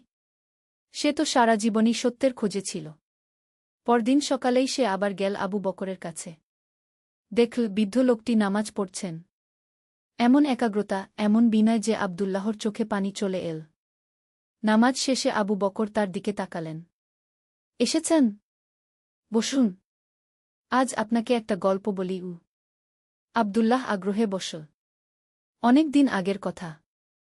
আরবের এই মরুভূমিতে জন্মেছিলেন এক মানুষ। তিনি ছিলেন ইয়াতিম, গরিব, কিন্তু তার চরিত্র ছিল হীরের চেয়েও পরিচ্ছন্ন। মানুষ তাকে ডাকত আলামিন বলে, বিশ্বস্ত। তিনি কখনো মিথ্যা বলতেন না, কাউকে কষ্ট দিতেন না। কিন্তু তার মনেও ছিল আপনার মতোই অস্থিরতা। তিনিও খুঁজতেন সত্যের গু। তারপর আব্দুল্লাহ জিজ্ঞেস করল। তারপর একদিন হেরা গুহায় ধ্যানে বসে থাকার সময় তার কাছে এল ফেরেশতা জিব্রাইল আলাইহিসসালাম। তিনি বললেন, পড়ুন। আর সেই মুহূর্ত থেকেই শুরু হল নতুন যুগ। সেই মানুষটিই হলেন আমাদের প্রিয় নবী হযরত মুহাম্মদ সাল্লাল্লাহু আলাইহি ওয়াসাল্লাম। আব্দুল্লাহর বুক ধক করে উঠল। আপনি কি বলতে চাইছেন গি? হ্যাঁ বেটা, আপনার খোঁজা সত্য হল ইসলাম, আল্লাহর একত্ব আর মুহাম্মদ সাল্লাল্লাহু আলাইহি ওয়াসাল্লাম এর রিসালাত গু। কিন্তু আমি তো মুসলমানি। আমার নাম আব্দুল্লাহ। আবু বকর মৃদু হেসে বললেন, নাম মুসলমানের হলেই মুসলমান হওয়া যায় না বেটা। মুসলমান হতে হয় মন দিয়ে, প্রাণ দিয়ে, আল্লাহর কাছে পূর্ণ আত্মসমর্পণ করে। আপনি কি সেটা করেছেন? এই প্রশ্নটা আব্দুল্লাহর মনে বজ্রপাতের মতো আঘাত করল। সত্যিই তো। সে শুধু নাম কালেমা পড়ে মুসলমান হয়েই সন্তুষ্ট ছিল, কিন্তু আসলে কখনো মন দিয়ে ভাবেনি আল্লাহ কি চান তার কাছে। আমি কিভাবে জানব আল্লাহ আমার কাছে কি চান? কুরআন পড়ুন বেটা, হাদিস পড়ুন, রাসূল শাহ এর জীবনী পড়ুন। সবকিছুর উত্তর ওখানেই আছে গি। সেদিন থেকে আব্দুল্লাহর জীবনে শুরু হল নতুন অধ্যায়। প্রতিদিন সে আসত আবু বকরের কাছে। কুরআনের আয়াত শিখত, হাদিস শুনত, আর রাসূল শাহ এর জীবনী নিয়ে আলোচনা করত। তৃতীয় অধ্যায়, পরিবর্তনের বাতাস। দিন যত যেতে লাগল, আব্দুল্লাহর জীবনে তত পরিবর্তন আসতে থাকল। আগে যে জিনিসগুলো তার কাছে গুরুত্বপূর্ণ ছিল, অর্থ, সম্মান, পার্থিব আনন্দ, সেগুলো এখন মনে হয় অর্থহীন। এখন তার সবচেয়ে ভাল লাগে আল্লাহর ইবাদতে। ফজরের নামাজের সময় সে গিয়ে দাঁড়ায় মসজিদে। আবু বকরের পাশে দাঁড়িয়ে নামাজ পড়ে। নামাজ শেষে একসাথে কুরআন তেলাওয়াত করে। দিনের বেশিরভাগ সময় কাটায় ইলম অর্জনে। কিন্তু ঘরের অবস্থা খারাপ হতে থাকল। আব্দুল্লাহর বাবা খেয়াল করলেন যে ছেলে আর ব্যবসায়িক কাজকর্মে মন দেয় না। বেশিরভাগ সময় কাটায় কোনো এক বৃদ্ধের সাথে। কি হয়েছে তোর, আব্দুল্লাহ? একদিন বাবা জিজ্ঞেস করলেন। আগে তুই এত মনোযোগী ছিলি ব্যবসায়, এখন মনে হয় ভিন্ন মানুষ হয়ে গেছিস গো। আব্বা, আমি আসলে এখনই প্রকৃত মানুষ হয়েছি, আব্দুল্লাহ উত্তর দিল। আগে আমি জীবনের আসল অর্থই বুঝতাম না গি। তুই এখন কি করছিস সারাদিন? আল্লাহর ইবাদত করি, কুরআন হাদিস শিখি, ইসলামের প্রকৃত শিক্ষা নিয়ে ভাবি গু। বাবার মুখ শক্ত হয়ে গেল। শোন আব্দুল্লাহ, আমি ধর্মের বিরোধী নই, কিন্তু সবকিছুরই একটা সীমা আছে। তুই পুরোপুরি সংসার ছেড়ে দিয়েছিস, এভাবে চলবে না গি। কিন্তু আব্বা, আল্লাহই বলেছেন, দুনিয়ার জীবন খেলাতামাশা ছাড়া আর কিছুই নয়। আমি এখন প্রকৃত জীবনের খোঁজ পেয়েছি গু। যথেষ্ট। তুই এই বৃদ্ধের সাথে মেলামেশা বন্ধ কর। আমি তোকে বিয়ে দিয়ে দেব। সংসারের দায়িত্ব নিলে মাথা ঠিক হবে গু। আব্দুল্লাহর মন খারাপ হয়ে গেল। সে বুঝল সত্যের পথে চলা সহজ নয়। এমনকি পরিবারের সাথেও সংঘাত হতে পারে। পরদিন সে আবু বকরের কাছে গিয়ে সবকিছু বলল। আবু বকর মনোযোগ দিয়ে শুনলেন। তারপর বললেন, বেটা, এটাই তো পরীক্ষা। আল্লাহ দেখতে চান তুমি কতটা দৃঢ় তোমার পথে। কিন্তু মনে রাখো, ইসলাম কখনো পারিবারিক বন্ধন ছিন্ন করতে বলে না। বাবা মায়ের সাথে সুন্দর ব্যবহার করা ইসলামের মৌলিক শিক্ষা গো। তাহলে আমি কি করব? তুমি তোমার বাবার সাথে ধৈর্য ধরো, তার কথা শোনো, কিন্তু আল্লাহর পথ ছেড়ে দিও না। আস্তে আস্তে তাকে বুঝিয়ে বলার চেষ্টা করো। আর তোমার চরিত্রের মাধ্যমে ইসলামের সৌন্দর্য দেখাও। চতুর্থ অধ্যায়, চরিত্রের বিপ্লব। আব্দুল্লাহ আবু বকরের উপদেশ মেনে চলার সিদ্ধান্ত নিল। সে আগের মতোই বাবার ব্যবসায় সহায়তা করতে লাগল, কিন্তু সাথে সাথে ইসলামিক শিক্ষা অর্জনও চালিয়ে যেতে থাকল। কিন্তু এখন তার ব্যবসায়িক আচরণ সম্পূর্ণ বদলে গেছে। আগে যেখানে সে খদ্দেরদের সাথে কেবল লাভের হিসাব করত, এখন সেখানে দেখাতে লাগল ইসলামিক নৈতিকতা। কখনো মিথ্যা বলত না, কখনো বেশি দাম চাইত না। গরিব খদ্দেরদের কম দামে জিনিস বিক্রি করত। একদিন এক বৃদ্ধা এসে কিছু খাবার কিনতে চাইল। তার কাছে পর্যাপ্ত টাকা ছিল না। আব্দুল্লাহ বিনা পয়সায় তাকে খাবার দিয়ে দিল। বেটা, বৃদ্ধা কৃতজ্ঞতার সাথে বলল, আল্লাহ তোমার মঙ্গল করুন। আজকাল কম লোকেই আছে এমন। এই ঘটনা দেখল অনেকে। মানুষ লক্ষ্য করতে শুরু করল আব্দুল্লাহর পরিবর্তন। তার ব্যবহারে যে মধুরতা, দয়া আর সততা, সেটা সবাইকে মুগ্ধ করত। আব্দুল্লাহর বাবাও খেয়াল করলেন। একদিন তিনি বললেন, আব্দুল্লাহ, তুই বদলে গেছিস। এই পরিবর্তনটা ভালোও। আব্বা, এটা ইসলামের শিক্ষার ফল। যে বৃদ্ধের কাছে আমি যাই তিনি আমাকে রাসূল শাহ এর আদর্শ শেখান গো। বাবা চিন্তায় পড়লেন। তাহলে সেই বৃদ্ধটা ভালো মানুষই বটে কি? একদিন আব্দুল্লাহর বাবা নিজেই চাইলেন আবু বকরের সাথে দেখা করতে। আব্দুল্লাহ খুব খুশি হয়ে বাবাকে নিয়ে গেল। আবু বকর অত্যন্ত সম্মানের সাথে তার বাবাকে অভ্যর্থনা জানালেন। আহলান ওয়া শাহলান। আপনার ছেলে খুব ভালো একটা ছেলে। আল্লাহ তাকে হেদায়েত দিয়েছেন গু। আব্দুল্লাহর বাবা বললেন, আপনি ঠিক কি শেখান ওকে? আমি শেখাই কুরআন আর হাদিস। রাসূল শাহ কিভাবে জীবন যাপন করতেন, কি করে একজন মানুষ আল্লাহর প্রিয় বান্দা হতে পারে গি। আব্দুল্লাহর মধ্যে সত্যিই অনেক পরিবর্তন এসেছে। সে এখন অনেক ভালো মানুষ গো। এটাই তো ইসলামের মূল কথা, মানুষকে ভালো মানুষ বানানো গে। সেদিন বাবা অনেকক্ষণ আবু বকরের সাথে কথা বললেন। আবু বকর তাকে ইসলামের বিভিন্ন দিক নিয়ে বুঝিয়ে বললেন। কিভাবে ইসলাম শুধু নামাজ রোজা নয়, বরং জীবনের প্রতিটি ক্ষেত্রে একটি পূর্ণাঙ্গ জীবন ব্যবস্থা। পঞ্চম অধ্যায়, বিপদের মুখে ধৈর্য। সময় চলে গেল। আব্দুল্লাহ ইসলামিক গানে এগিয়ে যেতে লাগল। সে এখন নিজেই অন্যদের ইসলাম সম্পর্কে বলতে পারত। তার চারপাশে কিছু তরুণ জড়ো হতে থাকল যারা তার কাছে দ্বীনের কথা শুনত। কিন্তু সবকিছু যখন ভাল চলছিল তখনই এল এক বিপদ। মক্কার কিছু প্রভাবশালী লোক আবু বকর আর আব্দুল্লাহদের কার্যকলাপ পছন্দ করল না। তারা মনে করল এরা নাকি মানুষদের মগজধোলাই করছে। একদিন কয়েকজন লোক এসে হামলা করল আবু বকরের ঘরে। তারা আবু বকরকে মারধর করল আর তার বইপত্র নষ্ট করে দিল। আব্দুল্লাহ খবর পেয়ে দৌড়ে গেল। দেখল আবু বকর রক্তাক্ত অবস্থায় মেঝেতে পড়ে আছেন। উস্তাদ, আব্দুল্লাহ কেঁদে ফেল। আপনার এই অবস্থা কেন? আবু বকর কষ্ট করে হাসলেন। এটাও তো পরীক্ষা বেটা। আল্লাহর পথে চলতে গেলে এমন হয় গে। কিন্তু কেন? আমরা তো কোনো খারাপ কাজ করিনি গি। খারাপ মানুষরা ভালো কাজও সহ্য করতে পারে না বেটা। তারা চায় সবাই তাদের মতো খারাপ থাকুক গো। আব্দুল্লাহ আবু বকরকে ডাক্তারের কাছে নিয়ে গেল। চিকিৎসা করাল। কিন্তু আবু বকরের শরীর খুব দুর্বল হয়ে পড়েছিল। উস্তাদ, আমরা এখন কি করব? সবর করব বেটা। ধৈর্য ধরব। আল্লাহ আমাদের পরীক্ষা নিচ্ছেন গু। কয়েকদিন পর আবু বকর আব্দুল্লাহকে ডেকে বললেন, বেটা, আমার সময় শেষ হয়ে আসছে। আমি তোমাকে কিছু কথা বলে রাখতে চাই। কি বলছেন উস্তাদ? আপনি ভালো হয়ে যাবেন।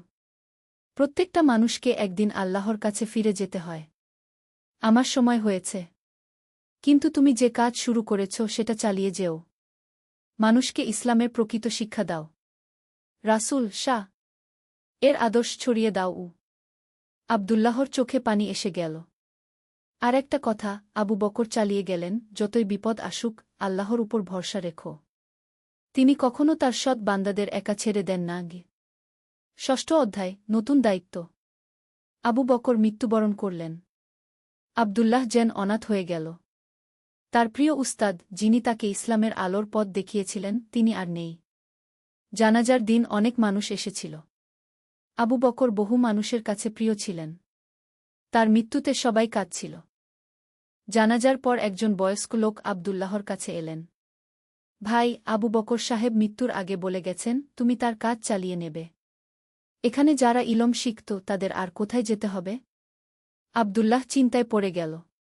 তার মনে হল সে এই বিরাট দায়িত্ব নিতে পারবে কিনা। কিন্তু উস্তাদের শেষ কথাগুলো মনে পড়ল। আচ্ছা, আব্দুল্লাহ বলল, আমি চেষ্টা করব। পরদিন থেকে আব্দুল্লাহ আবু বকরের সেই ছোট্ট ঘরে বসে মানুষদের ইসলাম শেখাতে শুরু করল। প্রথমে খুব ভয় লাগছিল।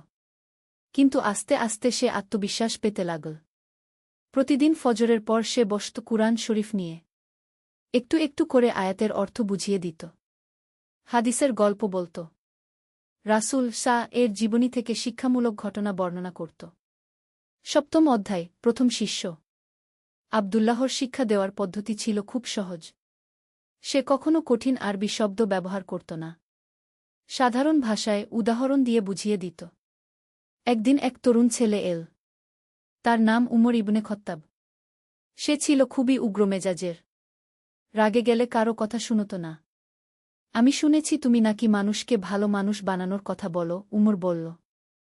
আমার মতো মানুষের কি কোনো আশা আছে? আবদুল্লাহ হেসে বলল, অবশ্যই আছে। আল্লাহ কারো জন্য তার দরজা বন্ধ করেন না গিয়ে। কিন্তু আমি তো অনেক খারাপ কাজ করেছি। মানুষকে মেরেছি, চুরি করেছি, মিথ্যা বলেছি। তাওবা করেছ? তাওবা মানে?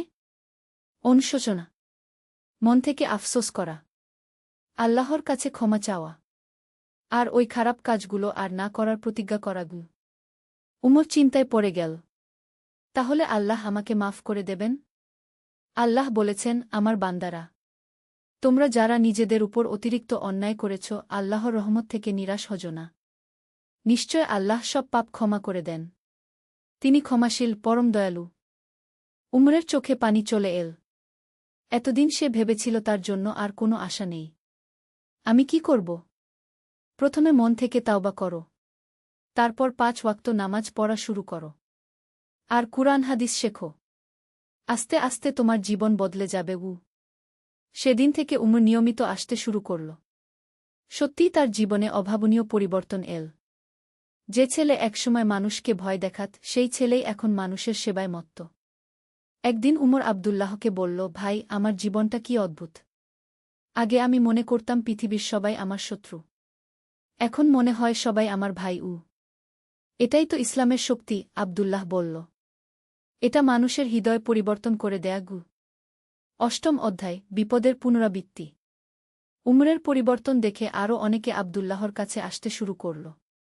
তার ছোট্ট মজলিস আস্তে আস্তে বড় হতে থাকল। প্রতিদিন ২০-২৫ জন মানুষ আসত ইসলাম শিখতে। কিন্তু এই ব্যাপারটা আবার সেই প্রভাবশালী লোকদের নজরে পড়ল। তারা ভাবল, আবু বকর মরেছে ঠিকই, কিন্তু তার কাজ তো বন্ধ হয়নি।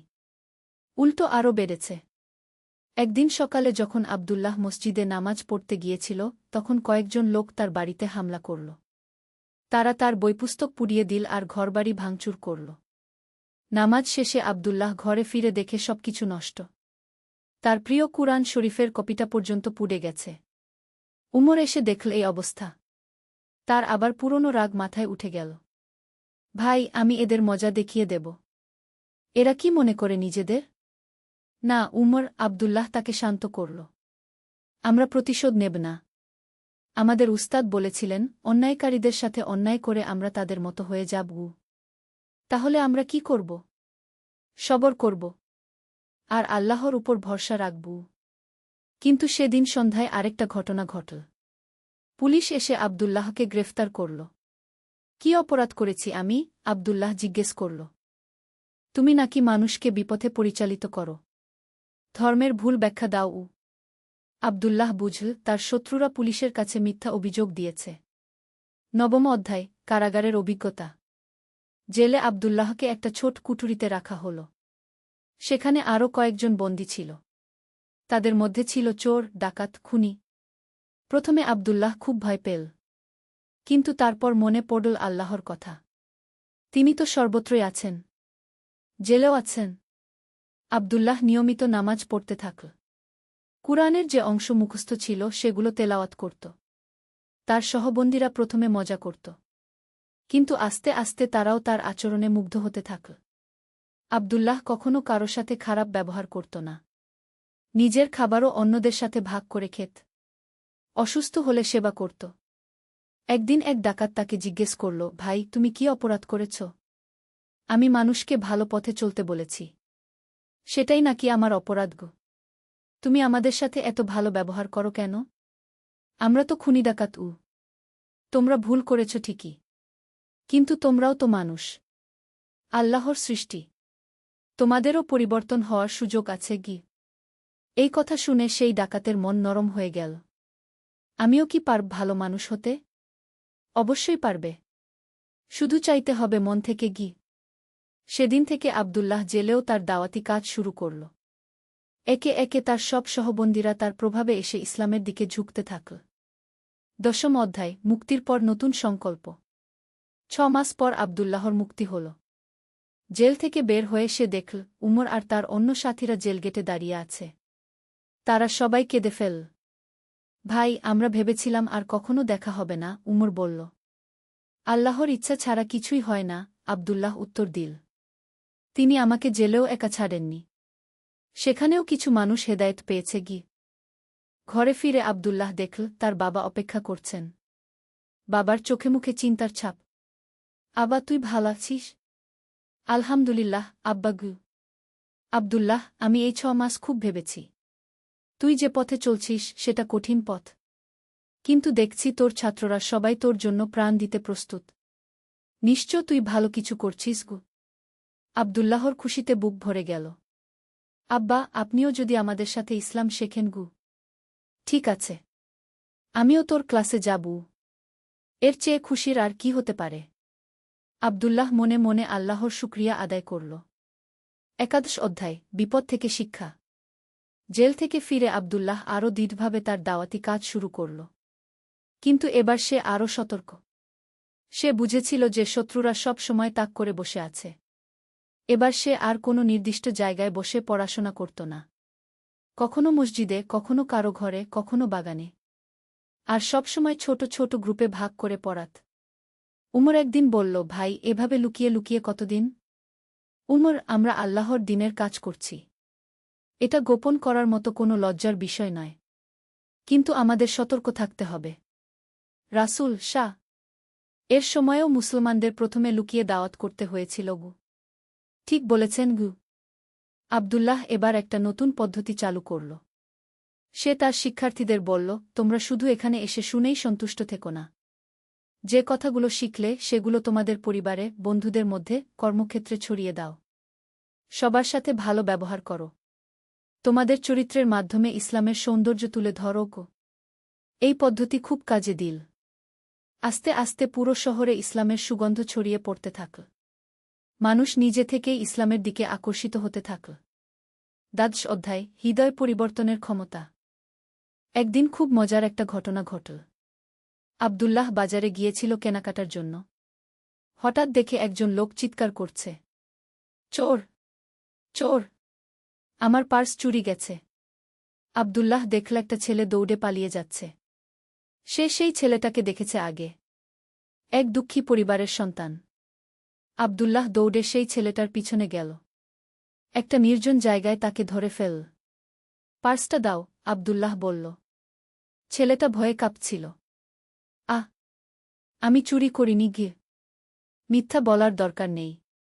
তুমি মুসা, তাই না? তোমার বাবা অসুস্থ। মা কাজ করে। পরিবারে খাবারের অভাব। মুসা অবাক হয়ে গেল। আপনি কিভাবে জানেন? আমি অনেক কিছুই জানি। এখন বলো, কেন চুরি করলে? মুসার চোখে পানি এল। ভাইয়া, আমাদের ঘরে 3 দিন ধরে খাবার নেই। বাবার ওষুধ কেনার টাকা নেই। মা কাঁদতে কাঁদতে অসুস্থ হয়ে পড়েছে। আমি কি করব? আব্দুল্লাহর মনটা খারাপ হয়ে গেল। তাহলে তুমি চুরি করলে? আর কোনো উপায় দেখছিলাম না গি। আব্দুল্লাহ চিন্তা করল। তারপর নিজের পকেট থেকে কিছু টাকা বের করে মুসার হাতে দিল। এই টাকা নাও। তোমার বাবার ওষুধ কিনো। মায়ের জন্য খাবার কিনো। আর পার্সটা ফিরিয়ে দাও। মুসা কান্নায় ভেঙে পড়ল। ভাইয়া, আপনি কে? কেন আমাকে সাহায্য করছেন? আমি তোমার ভাই। আর ভাই ভাইয়ের বিপদে সাহায্য করবে না তো কে করবে? কিন্তু আমি তো চোর গো। তুমি চোর নও মুসা। তুমি একজন অসহায় ছেলে যে ভুল পথ বেছে নিয়েছিলে। এখনও সময় আছে সঠিক পথে ফিরে আসার। সেদিন থেকে মুসা আব্দুল্লাহর কাছে আসতে শুরু করল। আর কখনো চুরি করেনি। বরং একটা ছোট কাজ জোগাড় করে পরিবারের ভরণ পোষণ করতে থাকল। 13 অধ্যায়, বিপদের নতুন মাত্রা। আব্দুল্লাহর প্রভাব যতই বাড়তে থাকল, তার শত্রুদের হিংসাও তত বাড়তে থাকল। এবার তারা নতুন কৌশল অবলম্বন করল। তারা মক্কার গভর্নরের কাছে গিয়ে বলল, আব্দুল্লাহ নামে এক যুবক সরকারের বিরুদ্ধে মানুষকে উস্কানি দিচ্ছে। সে বলে বেড়ায় সরকারি আইনকানুন মানতে হবে না, শুধু আল্লাহর আইন মানলেই চলবে। গভর্নর চিন্তায় পড়লেন। এ তো গুরুতর অভিযোগ। সরকার বিরোধী কার্যকলাপ কোনোভাবেই সহ্য করা যায় না। তিনি আবদুল্লাহকে ডেকে পাঠালেন। আবদুল্লাহ গেল গভর্নরের কাছে। গভর্নর ছিলেন একজন ন্যায়পরায়ণ মানুষ। তিনি প্রথমেই আবদুল্লাহর কথা শুনতে চাইলেন। তোমার বিরুদ্ধে অভিযোগ আছে যে তুমি সরকারের বিরুদ্ধে মানুষকে উস্কানি দাও। এ ব্যাপারে তোমার বক্তব্য কি? হুজুর, আবদুল্লাহ বলল, আমি কখনো সরকারের বিরুদ্ধে কথা বলিনি। আমি মানুষকে শেখাই সততা, ন্যায়পরায়ণতা, দয়ামায়া। আমি বলি সবার সাথে ভালো ব্যবহার করতে, এমনকি সরকারের সাথেও। তাহলে এই অভিযোগ কেন? হুজুর, আমার কিছু শত্রু আছে। তারা আমার কাজ পছন্দ করে না, তাই মিথ্যা অভিযোগ দিয়েছে। গভর্নর বুদ্ধিমান মানুষ ছিলেন। তিনি আবদুল্লাহর কথায় সত্যতার ছোঁয়া পেলেন। তুমি আসলে কি শেখাও? আমি মানুষকে শেখাই কিভাবে একজন ভালো মানুষ হওয়া যায়, কিভাবে আল্লাহকে খুশি করা যায়, আর রাসূল শাহ এর আদর্শ অনুসরণ করা যায়। এটা তো ভালো কাজ। এতে সরকার বিরোধিতা কোথায়? কোথাও নেই হুজুর। আমি বরং বলি, ন্যায়পরায়ণ সরকারকে সাহায্য করা প্রত্যেক মুসলমানের দায়িত্ব। গভর্নর সন্তুষ্ট হলেন। তিনি আবদুল্লাহকে মুক্তি দিয়ে দিলেন, আর যারা মিথ্যা অভিযোগ দিয়েছিল তাদের সতর্ক করে দিলেন। 14 অধ্যায়, বিয়ে এবং নতুন জীবন। আবদুল্লাহর বয়স এখন 30। তার বাবা তাকে বিয়ে দিতে চান। বেটা, এখন তোর বিয়ের সময় হয়েছে। আমি একটা ভালো পরিবারে তোর জন্য পাত্রী খুঁজেছি। আবদুল্লাহ জানত বিয়ে সুন্নত, রাসূল শাহ এর আদর্শ। তিনি বাবার কথায় রাজি হয়ে গেলেন। মেয়েটির নাম আয়েশা। সে ছিল খুব ভালো পরিবারের মেয়ে, ধর্মকর্মে মনোযোগী। আবদুল্লাহর সাথে বিয়ের পর সে আরও বেশি দিনের পথে এগিয়ে গেল। আপনি যে কাজ করেন সেটা খুব সুন্দর কাজ, আয়েশা তার স্বামীকে বলল। আমিও কি কিছু করতে পারি? অবশ্যই। তুমি মহিলাদের ইসলাম শেখাতে পারো। অনেক মহিলা আছে যারা দ্বীনের কথা জানতে আগ্রহী কিন্তু পুরুষদের কাছ থেকে শিখতে সংকোচ বোধ করে। কি এভাবে আয়েশাও শুরু করল মহিলাদ রহমতের আলো। প্রথম অধ্যায়, অন্ধকারের মাঝে। মক্কার পবিত্র শহরের কাছাকাছি এক ছোট গ্রামে বাস করত ইউসুফ নামের এক যুবক। তার বয়স মাত্র 2-5 বছর, কিন্তু জীবনের কঠিন পরীক্ষায় তার হৃদয় হয়ে গিয়েছিল পাথরের মতো কঠিন। বাবা মা উভয়েই মারা গেছেন যখন সে মাত্র 1-8 বছর বয়সে। তারপর থেকে একা একা জীবন যুদ্ধ করে আসছে। ইউসুফ ছিল একজন দক্ষ কামার।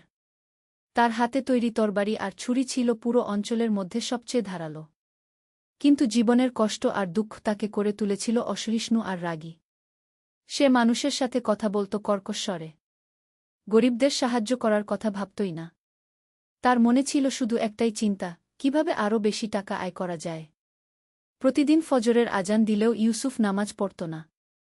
সে ভাবত, আল্লাহ যদি আছেনই, তাহলে আমার বাবা মাকে এত তাড়াতাড়ি নিয়ে গেলেন কেন? আমাকে একা ফেলে রাখলেন কেন? একদিন সন্ধ্যার সময় ইউসুফ তার কামারখানায় কাজ করছিল। হঠাৎ দেখল এক বৃদ্ধ লোক তার দোকানের সামনে দাঁড়িয়ে আছেন।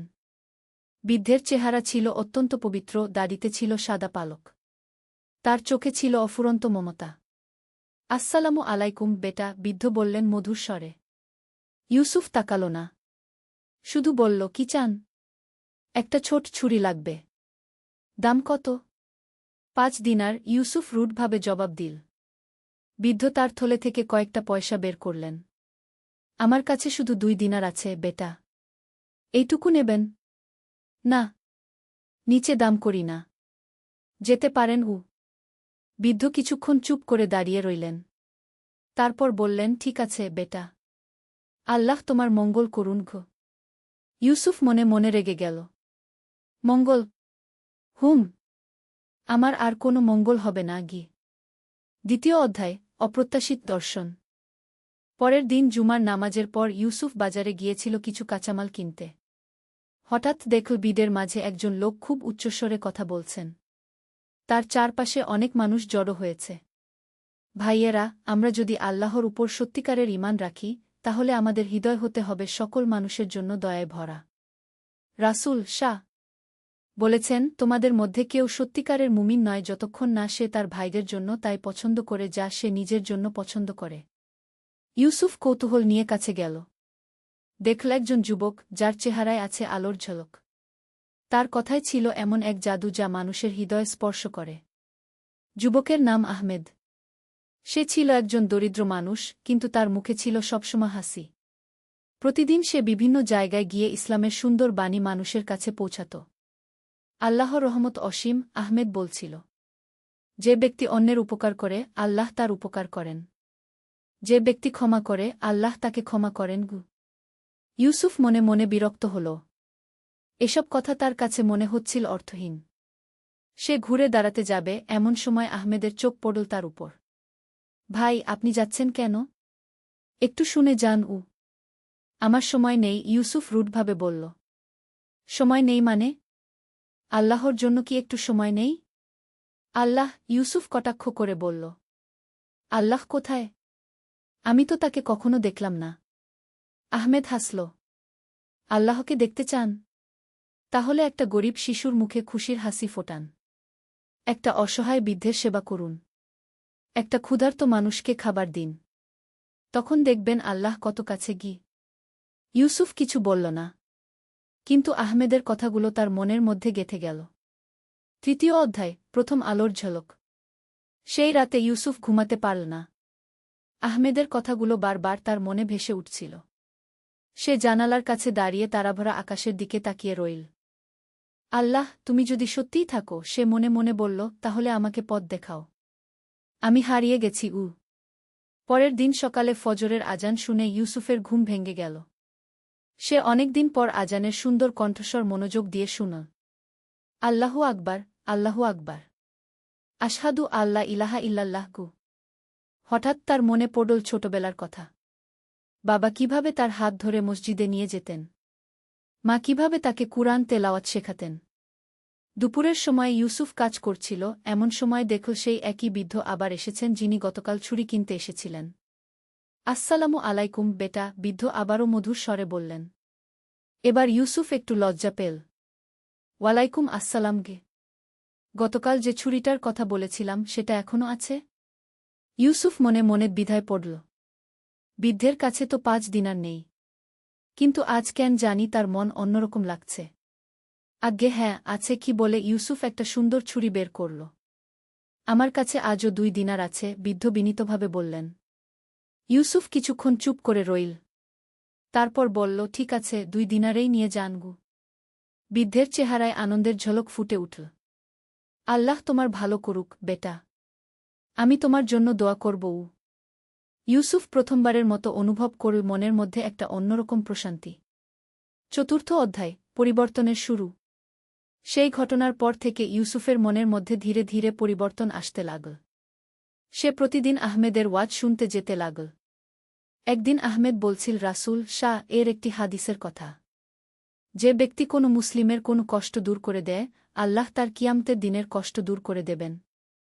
যে ব্যক্তি কোনো সংকটাপন্ন ব্যক্তির সংকট মোচন করে, আল্লাহ তার দুনিয়া ও আখেরাতের সংকট মোচন করবেন।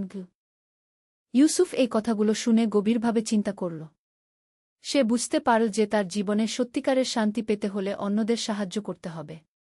পরের দিন একটা ছোট ছেলে এসে ইউসুফের দোকানে ভিক্ষা চাইল। ছেলেটার পরনে ছিল ছেঁড়া কাপড়, পায়ে কোনো জুতো নেই। চাচা, আমার মা অসুস্থ। ওষুধ কেনার পয়সা নেই। একটু সাহায্য করবেন? ইউসুফের মন কেমন করে উঠল। সে তার পকেট থেকে কয়েকটা দিনার বের করে ছেলেটার হাতে দিল। এই নাও, তোমার মায়ের সেবা করো। ছেলেটা খুশিতে লাফিয়ে উঠল। আল্লাহ আপনার মঙ্গল করুক চাচা। সেই রাতে ইউসুফ অনেক দিন পর মনের শান্তিতে ঘুমাল। ৫ম অধ্যায়, ঈমানের পরীক্ষা। কয়েক সপ্তাহ পর ইউসুফের জীবনে এক বড় পরীক্ষা এল। তার কামারখানায় আগুন লেগে গেল। সব সরঞ্জাম পুড়ে ছাই হয়ে গেল। ক্ষতির পরিমাণ প্রায় ১০০ দিনার। প্রথমে ইউসুফ হতাশায় ভেঙে পড়ল। সে ভাবল, আবার সেই আগের মতো অবস্থা। আল্লাহ কেন আমার সাথে এমন করলেন? কিন্তু তারপরই তার মনে পড়ল আহমেদের একটি কথা, আল্লাহ যাকে ভালোবাসেন তাকে পরীক্ষা করেন। পরীক্ষার মাধ্যমেই বান্দা আল্লাহর আরও কাছে চলে যায়। ইউসুফ সিদ্ধান্ত নিল যে সে হাল ছাড়বে না। সে আল্লাহর উপর ভরসা রেখে আবার নতুন করে শুরু করবে। পরের দিন সকালে ইউসুফ মসজিদে গিয়ে ফজরের নামাজ পড়ল। অনেকদিন পর নামাজ শেষে সে মহান আল্লাহর কাছে দোয়া করল, হে আল্লাহ, আমি আপনার কাছে ক্ষমা চাই। আমি অনেক অন্যায় করেছি। এখন আপনার পথে ফিরে আসতে চাই। আমাকে সাহায্য করুন। ষষ্ঠ অধ্যায়, অলৌকিক সাহায্য। নামাজ শেষে ইউসুফ যখন মসজিদ থেকে বের হচ্ছিল, তখন দেখল অনেক মানুষ তার চারপাশে জড়ো হয়েছে। তাদের মধ্যে ছিল আহমেদ, সেই বৃদ্ধ যার কাছে সে কম দামে ছুরি বেচেছিল, এবং আরও অনেকে। আহমেদ এগিয়ে এসে বলল, ভাই ইউসুফ, আমরা শুনেছি তোমার দোকানে আগুন লেগেছে। আমরা সবাই মিলে তোমাকে সাহায্য করতে চাই। একের পর এক মানুষ এগিয়ে এসে ইউসুফের হাতে টাকা দিতে লাগল। কেউ 5 দিনার, কেউ 10 দিনার। সেই গরিব ছেলেটাও এসেছিল যাকে সে সাহায্য করেছিল। সে তার হাতে একটা দিনার রাখল। চাচা, এইটা আপনার। আপনি আমাদের সাহায্য করেছিলেন, এখন আমরা আপনার সাহায্য করব। ইউসুফের চোখে পানি এসে গেল। সে বুঝতে পারল যে আল্লাহর রহমত সত্যিই অসীম। যারা অন্যের উপকার করে, আল্লাহ তাদের উপকার করেন। সবাই মিলে যে টাকা দিল তা দিয়ে ইউসুফ আবার নতুন করে তার কারখানা গড়ে তুলল। এবার সে ঠিক করল যে তার দোকানে একটা সাইনবোর্ড লাগাবে, গরিবদের জন্য বিশেষ ছাড়। সপ্তম অধ্যায়, সত্যিকারের সুখ। মাস 6 পর ইউসুফের জীবন সম্পূর্ণ বদলে গিয়েছিল। সে এখন 5 ওয়াক্ত নামাজ পড়ে। প্রতি জুমবারে মসজিদে যায়। গরিবদের সাহায্য করে। তার দোকানে এখন সবসময় ভিড় লেগে থাকে, কারণ মানুষ জানে যে এখানে ন্যায্য দাম পাবে এবং ভালো ব্যবহার পাবে। একদিন সন্ধ্যায় ইউসুফ তার দোকান বন্ধ করে বাড়ি ফিরছিল। পথে দেখল একটা অন্ধ বৃদ্ধ রাস্তার পাশে বসে আছেন। তার সামনে একটা ছোট বাটি রাখা। ইউসুফ কাছে গিয়ে জিজ্ঞেস করল, চাচা, আপনার কি সাহায্য লাগবে? বৃদ্ধ মাথা তুলে বললেন, বেটা, আমার কোনো সন্তান নেই। কেউ দেখাশোনা করার নেই। একটু খাবারের ব্যবস্থা করতে পারলে ভালো হতো। ইউসুফ বৃদ্ধকে তার বাড়িতে নিয়ে গেল। খাবার খাওয়াল। তারপর বলল, চাচা, আপনি আমার সাথেই থাকুন। আমি আপনার সেবা করব। বৃদ্ধের চোখে আনন্দাশ্রু এসে গেল। আল্লাহ তোমার মঙ্গল করুক, বেটা গি। সেই রাতে ইউসুফ অনুভব করল যে সত্যিকারের সুখ কি। টাকা পয়সা নয়, অন্যের সেবা করার মধ্যেই লুকিয়ে আছে জীবনের প্রকৃত আনন্দ। অষ্টম অধ্যায়, আধ্যাত্মিক উন্নতি। সময় গড়িয়ে চল। ইউসুফ এখন শুধু একজন কামার নয়, তার পরিচয় হয়েছে একজন সৎ ও দয়ালু মানুষ হিসেবে। তার দোকানে এখন আসে বিভিন্ন শ্রেণীর মানুষ। সবার সাথেই সে মিষ্টি কথা বলে। প্রতি রমজান মাসে সে গরিবদের মধ্যে ইফতার বিতরণ করে। প্রতি ঈদে নতুন কাপড় কিনে দেয় এতিম ছেলে মেয়েদের। জাকাত দেয় নিয়মিত। একদিন আহমেদ এসে বলল, ইউসুফ ভাই, আপনার পরিবর্তন দেখে আমি অভিভূত। আল্লাহ আপনার মধ্যে যে নূর দিয়েছেন তা এখন অন্যদের মধ্যেও ছড়িয়ে দিন। ইউসুফ বুঝল আহমেদ কি বলতে চাইছে। সে ঠিক করল যে সেও মানুষদের মধ্যে ইসলামের সুন্দর বাণী পৌঁছাবে। প্রতি শুক্রবার জুমার নামাজের পর ইউসুফ মসজিদের সামনে বসে মানুষদের সাথে ইসলাম নিয়ে কথা বলতে লাগল। তার নিজের জীবনের অভিজ্ঞতা শুনিয়ে সে বুঝাতে লাগল যে আল্লাহর রহমত কত বড়। ভাইয়েরা, আমি একসময় আল্লাহকে মানতাম না। মনে করতাম তিনি আমার সাথে অন্যায় করেছেন। কিন্তু এখন বুঝি যে আল্লাহর প্রতিটি কাজের পিছনে কল্যাণ লুকিয়ে আছে। আমার বাবা মায়ের মৃত্যুও ছিল আমার জন্য একটা পরীক্ষা। সেই পরীক্ষায় উত্তীর্ণ হয়ে আমি আল্লাহর কাছাকাছি পৌঁছেছি। নবম অধ্যায়, বিপদে ধৈর্য। ইউসুফের জীবন যখন সুন্দরভাবে চলছিল তখন আবার একটা বড় পরীক্ষা এল। যে অন্ধ বৃদ্ধকে সে সেবা করত তিনি হঠাৎ অসুস্থ হয়ে পড়লেন। ডাক্তার বলল অনেক টাকা লাগবে চিকিৎসার জন্য। ইউসুফ তার সব সঞ্চয় খরচ করে বৃদ্ধের চিকিৎসা করাল। কিন্তু কিছুদিন পর বৃদ্ধ মারা গেলেন। তার মৃত্যুর আগে তিনি ইউসুফকে বলে গিয়েছিলেন, বেটা, তুমি আমার প্রকৃত সন্তানের মতো। আল্লাহ তোমার সব মনোবাসনা পূরণ করুন। বৃদ্ধের মৃত্যুতে ইউসুফ খুবই দুঃখিত হল। কিন্তু এবার সে ভেঙে পড়ল না। সে জানত যে মৃত্যু আল্লাহর পক্ষ থেকে আসে এবং সবাইকে একদিন তার কাছে ফিরে যেতে হবে। বৃদ্ধের জানাজায় অংশগ্রহণ করল এলাকার অনেক মানুষ। সবাই বলাবলি করছিল যে ইউসুফের মতো একজন সেবক পেয়ে বৃদ্ধ কত ভাগ্যবান ছিলেন। দশম অধ্যায়, পুরস্কার। বৃদ্ধের মৃত্যুর কয়েকদিন পর একদিন ইউসুফের কাছে এক আইনজীবী এলেন। তিনি জানালেন যে মৃত বৃদ্ধের আসল নাম ছিল আব্দুর রহমান এবং তিনি ছিলেন একজন বিত্তবান ব্যবসায়ী। তার কোনো ওয়ারিশ না থাকায় সমস্ত সম্পত্তি তিনি ইউসুফের নামে লিখে দিয়ে গেছেন। ইউসুফ অবাক হয়ে গেল। তিনি জানতেন না যে যাকে তিনি একজন গরিব অসহায় মানুষ মনে করেছিলেন তিনি আসলে এত বিত্তবান ছিলেন। আইনজীবী বললেন, আব্দুর রহমান সাহেব তার উইলে লিখে গেছেন যে ইউসুফই তার একমাত্র উত্তরাধিকারী। তিনি আরও লিখেছেন যে ইউসুফের মতো দয়ালু আর সৎ মানুষ তিনি জীবনে দেখেননি। গিয়ে ইউসুফের চোখে পানি এসে গেল। তিনি বুঝতে পারলেন যে আল্লাহ তায়ালা তাকে কত বড় পুরস্কার দিয়েছেন তার সেবার জন্য। একাদশ অধ্যায়, সম্পদের সদ্ব্যবহার। এই অপ্রত্যাশিত সম্পত্তি পেয়ে ইউসুফ প্রথমে কিছুটা দ্বিধায় পড়ে গেলেন। তিনি ভাবলেন, এত টাকা দিয়ে আমি কি করব? আমার তো সাদাসিধা জীবনযাত্রাতেই খুশি গু। সেই রাতে তিনি তাহাজ্জুদের নামাজে দাঁড়িয়ে আল্লাহর কাছে পথ চাইলেন। হে আল্লাহ, আপনি আমাকে এই সম্পদ দিয়েছেন। আমি কিভাবে এর সদ্ব্যবহার করব? পরের দিন সকালে আহমেদের কাছে গিয়ে সব কথা খুলে বললেন। আহমেদ বলল, ভাই, আল্লাহ আপনাকে এই সম্পদ দিয়েছেন মানুষের সেবার জন্য। এই টাকা দিয়ে আপনি আরও বেশি মানুষের উপকার করতে পারবেন।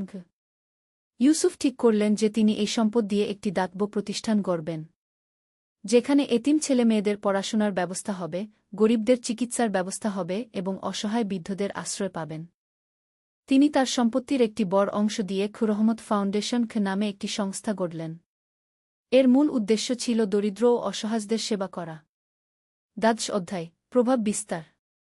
ইউসুফের খুরহমত ফাউন্ডেশন খুব শীঘ্রই সারা অঞ্চলে পরিচিত হয়ে উঠল। সেখানে একটি স্কুল গড়া হল এতিম শিশুদের জন্য। একটি হাসপাতাল গড়া হল গরিব রোগীদের বিনামূল্যে চিকিৎসার জন্য। একটি আশ্রম গড়া হল অসহায় বৃদ্ধদের জন্য। ইউসুফ নিজে প্রতিদিন এই প্রতিষ্ঠানগুলো দেখাশোনা করতেন। তিনি এতিম বাচ্চাদের সাথে খেলতেন, অসুস্থ রোগীদের খোঁজখবর নিতেন, বৃদ্ধদের সাথে গল্প করতেন। একদিন একটি ছোট মেয়ে এসে ইউসুফের হাত ধরে বলল, চাচা, আমি আপনাকে অনেক ভালোবাসি। আপনার মতো হতে চাই। ইউসুফের মন ভরে গেল। তিনি বুঝলেন যে সত্যিকারের সফলতা এটাই, মানুষের হৃদয়ে জায়গা করে নেওয়া। বছরের পর বছর কেটে গেল। ইউসুফের প্রতিষ্ঠান আরও বড় হল। তিনি বিয়ে করলেন একজন ধর্মপ্রাণ মহিলাকে যিনিও সমাজসেবায় আগ্রহী ছিলেন। তাদের ঘরে এল 3টি সন্তান। ইউসুফ তার সন্তানদের ছোটবেলা থেকেই শিখাতেন যে সম্পদ শুধু নিজের জন্য নয়, অন্যদের সেবার জন্য। ত্রয়োদশ অধ্যায়, জীবনের সন্ধ্যায়। বৃদ্ধ বয়সে পৌঁছে ইউসুফ একদিন তার জীবনের দিকে ফিরে তাকালেন। তিনি দেখলেন কিভাবে একজন রাগী, স্বার্থপর মানুষ থেকে তিনি হয়ে উঠেছেন একজন দয়ালু, পরোপকারী মানুষ। তার প্রতিষ্ঠান এখন হাজার হাজার মানুষের সেবা করছে। শত শত এতিম শিশু পড়াশোনা করে সমাজের কল্যাণকর সদস্য হয়ে উঠেছে। অসংখ্য রোগী সুস্থ হয়েছে। অগণিত অসহায় মানুষ আশ্রয় পেয়েছে। একদিন তিনি মসজিদে বসে কুরআন তেলাওয়াত করছিলেন। এমন সময় তার নজরে পড়ল একটি আয়াত। এবং যারা আল্লাহর পথে তাদের সম্পদ ব্যয় করে, তারা যেন এক শস্যের মতো যা 7টি শীষ দেয়, প্রত্যেক শীষে 1 দানা। আর আল্লাহ যাকে ইচ্ছা বহুগুণ বাড়িয়ে দেন। সূরা বাকারাহ 261। ইউসুফ মনে মনে হাসলেন। তিনি বুঝতে পারলেন যে আল্লাহর এই প্রতিশ্রুতি তার জীবনে কিভাবে বাস্তব হয়েছে। চতুর্দশ অধ্যায়, শেষ পরীক্ষা। 7-5 বছর বয়সে ইউসুফ একটি কঠিন রোগে আক্রান্ত হলেন। ডাক্তাররা জানালেন যে তার আর বেশি দিন নেই। এই সংবাদ শুনে পুরো এলাকার মানুষ কান্নায় ভেঙে পড়ল। ইউসুফ কিন্তু মোটেও ভয় পেলেন না। তিনি জানতেন যে মৃত্যু মানে শুধু এক জগৎ থেকে আরেক জগতে পাড়ি দেওয়া। তার শেষ দিনগুলোতে অসংখ্য মানুষ তাকে দেখতে এল। কেউ এসেছিল তার দোয়া নিতে, কেউ এসেছিল কৃতজ্ঞতা জানাতে। সেই ছোট মেয়েটিও এল যে একদিন বলেছিল ইউসুফের মতো হতে চায়। এখন সে একজন বড় ডাক্তার, গরিবদের সেবা করে। চাচা, সে কাঁদতে কাঁদতে বলল, আপনি আমাদের ছেড়ে যাবেন না। আপনার দেখানো পথেই তো আমরা চলি। ইউসুফ হাসলেন। বেটা, মানুষ মরে গেলেও তার কাজ বেঁচে থাকে। তুমি যদি সারা জীবন মানুষের সেবা করো, তাহলে আমি তোমার মধ্যে দিয়েই বেঁচে থাকব। পঞ্চদশ অধ্যায়, বিদায়ের মুহূর্ত। ইউসুফের জীবনের শেষ রাতে তিনি তার স্ত্রী ও সন্তানদের কাছে ডাকলেন। আমার প্রিয়জনেরা, আল্লাহর ইচ্ছায় আমার বিদায়ের সময় এসে গেছে। আমি চাই না তোমরা আমার জন্য বেশি কাঁদো। বরং খুশি হও যে আমি আমার জীবনটা অর্থপূর্ণভাবে কাটিয়েছি। আব্বু, তার বড় ছেলে কাঁদতে কাঁদতে বলল, আপনি আমাদের কি উপদেশ দিয়ে যাবেন? ইউসুফ মৃদু স্বরে বললেন, বেটারা, মনে রেখো, জীবনের সবচেয়ে বড় সফলতা হল মানুষের মঙ্গল করা। টাকা পয়সা, খ্যাতিয়শ সব একদিন শেষ হয়ে যাবে। কিন্তু তুমি যদি কারো মুখে হাসি ফোটাও, কারো কষ্ট দূর করো, তাহলে সেই নেকি আখেরাতে তোমার কাজে আসবে। আর আরেকটি কথা, কখনো আল্লাহর উপর থেকে ভরসা হারিজ না। যত বড় বিপদেই পড়ো, মনে রেখো আল্লাহ তোমার সাথে আছেন। তিনি তোমার চেয়ে তোমার ভালোটা ভালো জানেন। সেই রাতেই ফজরের আজানের সাথে সাথে ইউসুফ তার প্রভুর কাছে ফিরে গেলেন। তার মুখে ছিল প্রশান্তির হাসি। উপসংহার: অমর হয়ে থাকা। ইউসুফের জানাজায় অংশ নিয়েছিল হাজার হাজার মানুষ। রাজা প্রজা, ধনী গরিব সবাই এসেছিল তাকে শেষ বিদায় জানাতে। তার মৃত্যুর পরও রহমত ফাউন্ডেশন তার আদর্শ অনুযায়ী চলতে থাকল। তার সন্তানরা তার পথেই হাঁটল। আজ ২০ বছর পর যখন মানুষ ইউসুফের কথা বলে, তখন বলে এভাবে, ইউসুফ সাহেব ছিলেন আল্লাহর এক বিশেষ বান্দা। তিনি প্রমাণ করে গেছেন যে সত্যিকারের মুসলিম কেমন হয়। তার জীবন থেকে আমরা শিখি। ১. তবার দরজা সবসময় খোলা। ইউসুফ প্রমাণ করেছেন যে যত বড় পাপীই হোক, আল্লাহর কাছে ফিরে আসার সুযোগ সবার আছে। ২. অন্যের সেবায় নিজের কল্যাণ। যত বেশি অন্যের উপকার করবেন, আল্লাহ তত বেশি আপনার উপকার করবেন। ৩. বিপদে ধৈর্য। জীবনে বিপদাপদ আসবেই, কিন্তু ধৈর্য ও আল্লাহর উপর ভরসা রাখলে সব কঠিনতা কাটিয়ে ওঠা সম্ভব। ৪. সম্পদের সদ্ব্যবহার। আল্লাহ যে সম্পদ দেন, তা শুধু নিজের ভোগের জন্য নয়, অন্যদের সেবার জন্যও।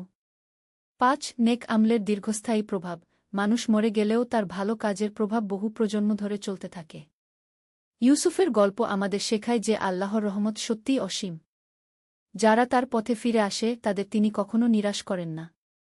তাদের দুনিয়া ও আখেরাত উভয় জগতেই সফল করেন। আল্লাহ তায়ালা আমাদের সবাইকে ইউসুফের মতো পরিবর্তিত হওয়ার এবং মানুষের সেবা করার তৌফিক দান করুন। আমিন।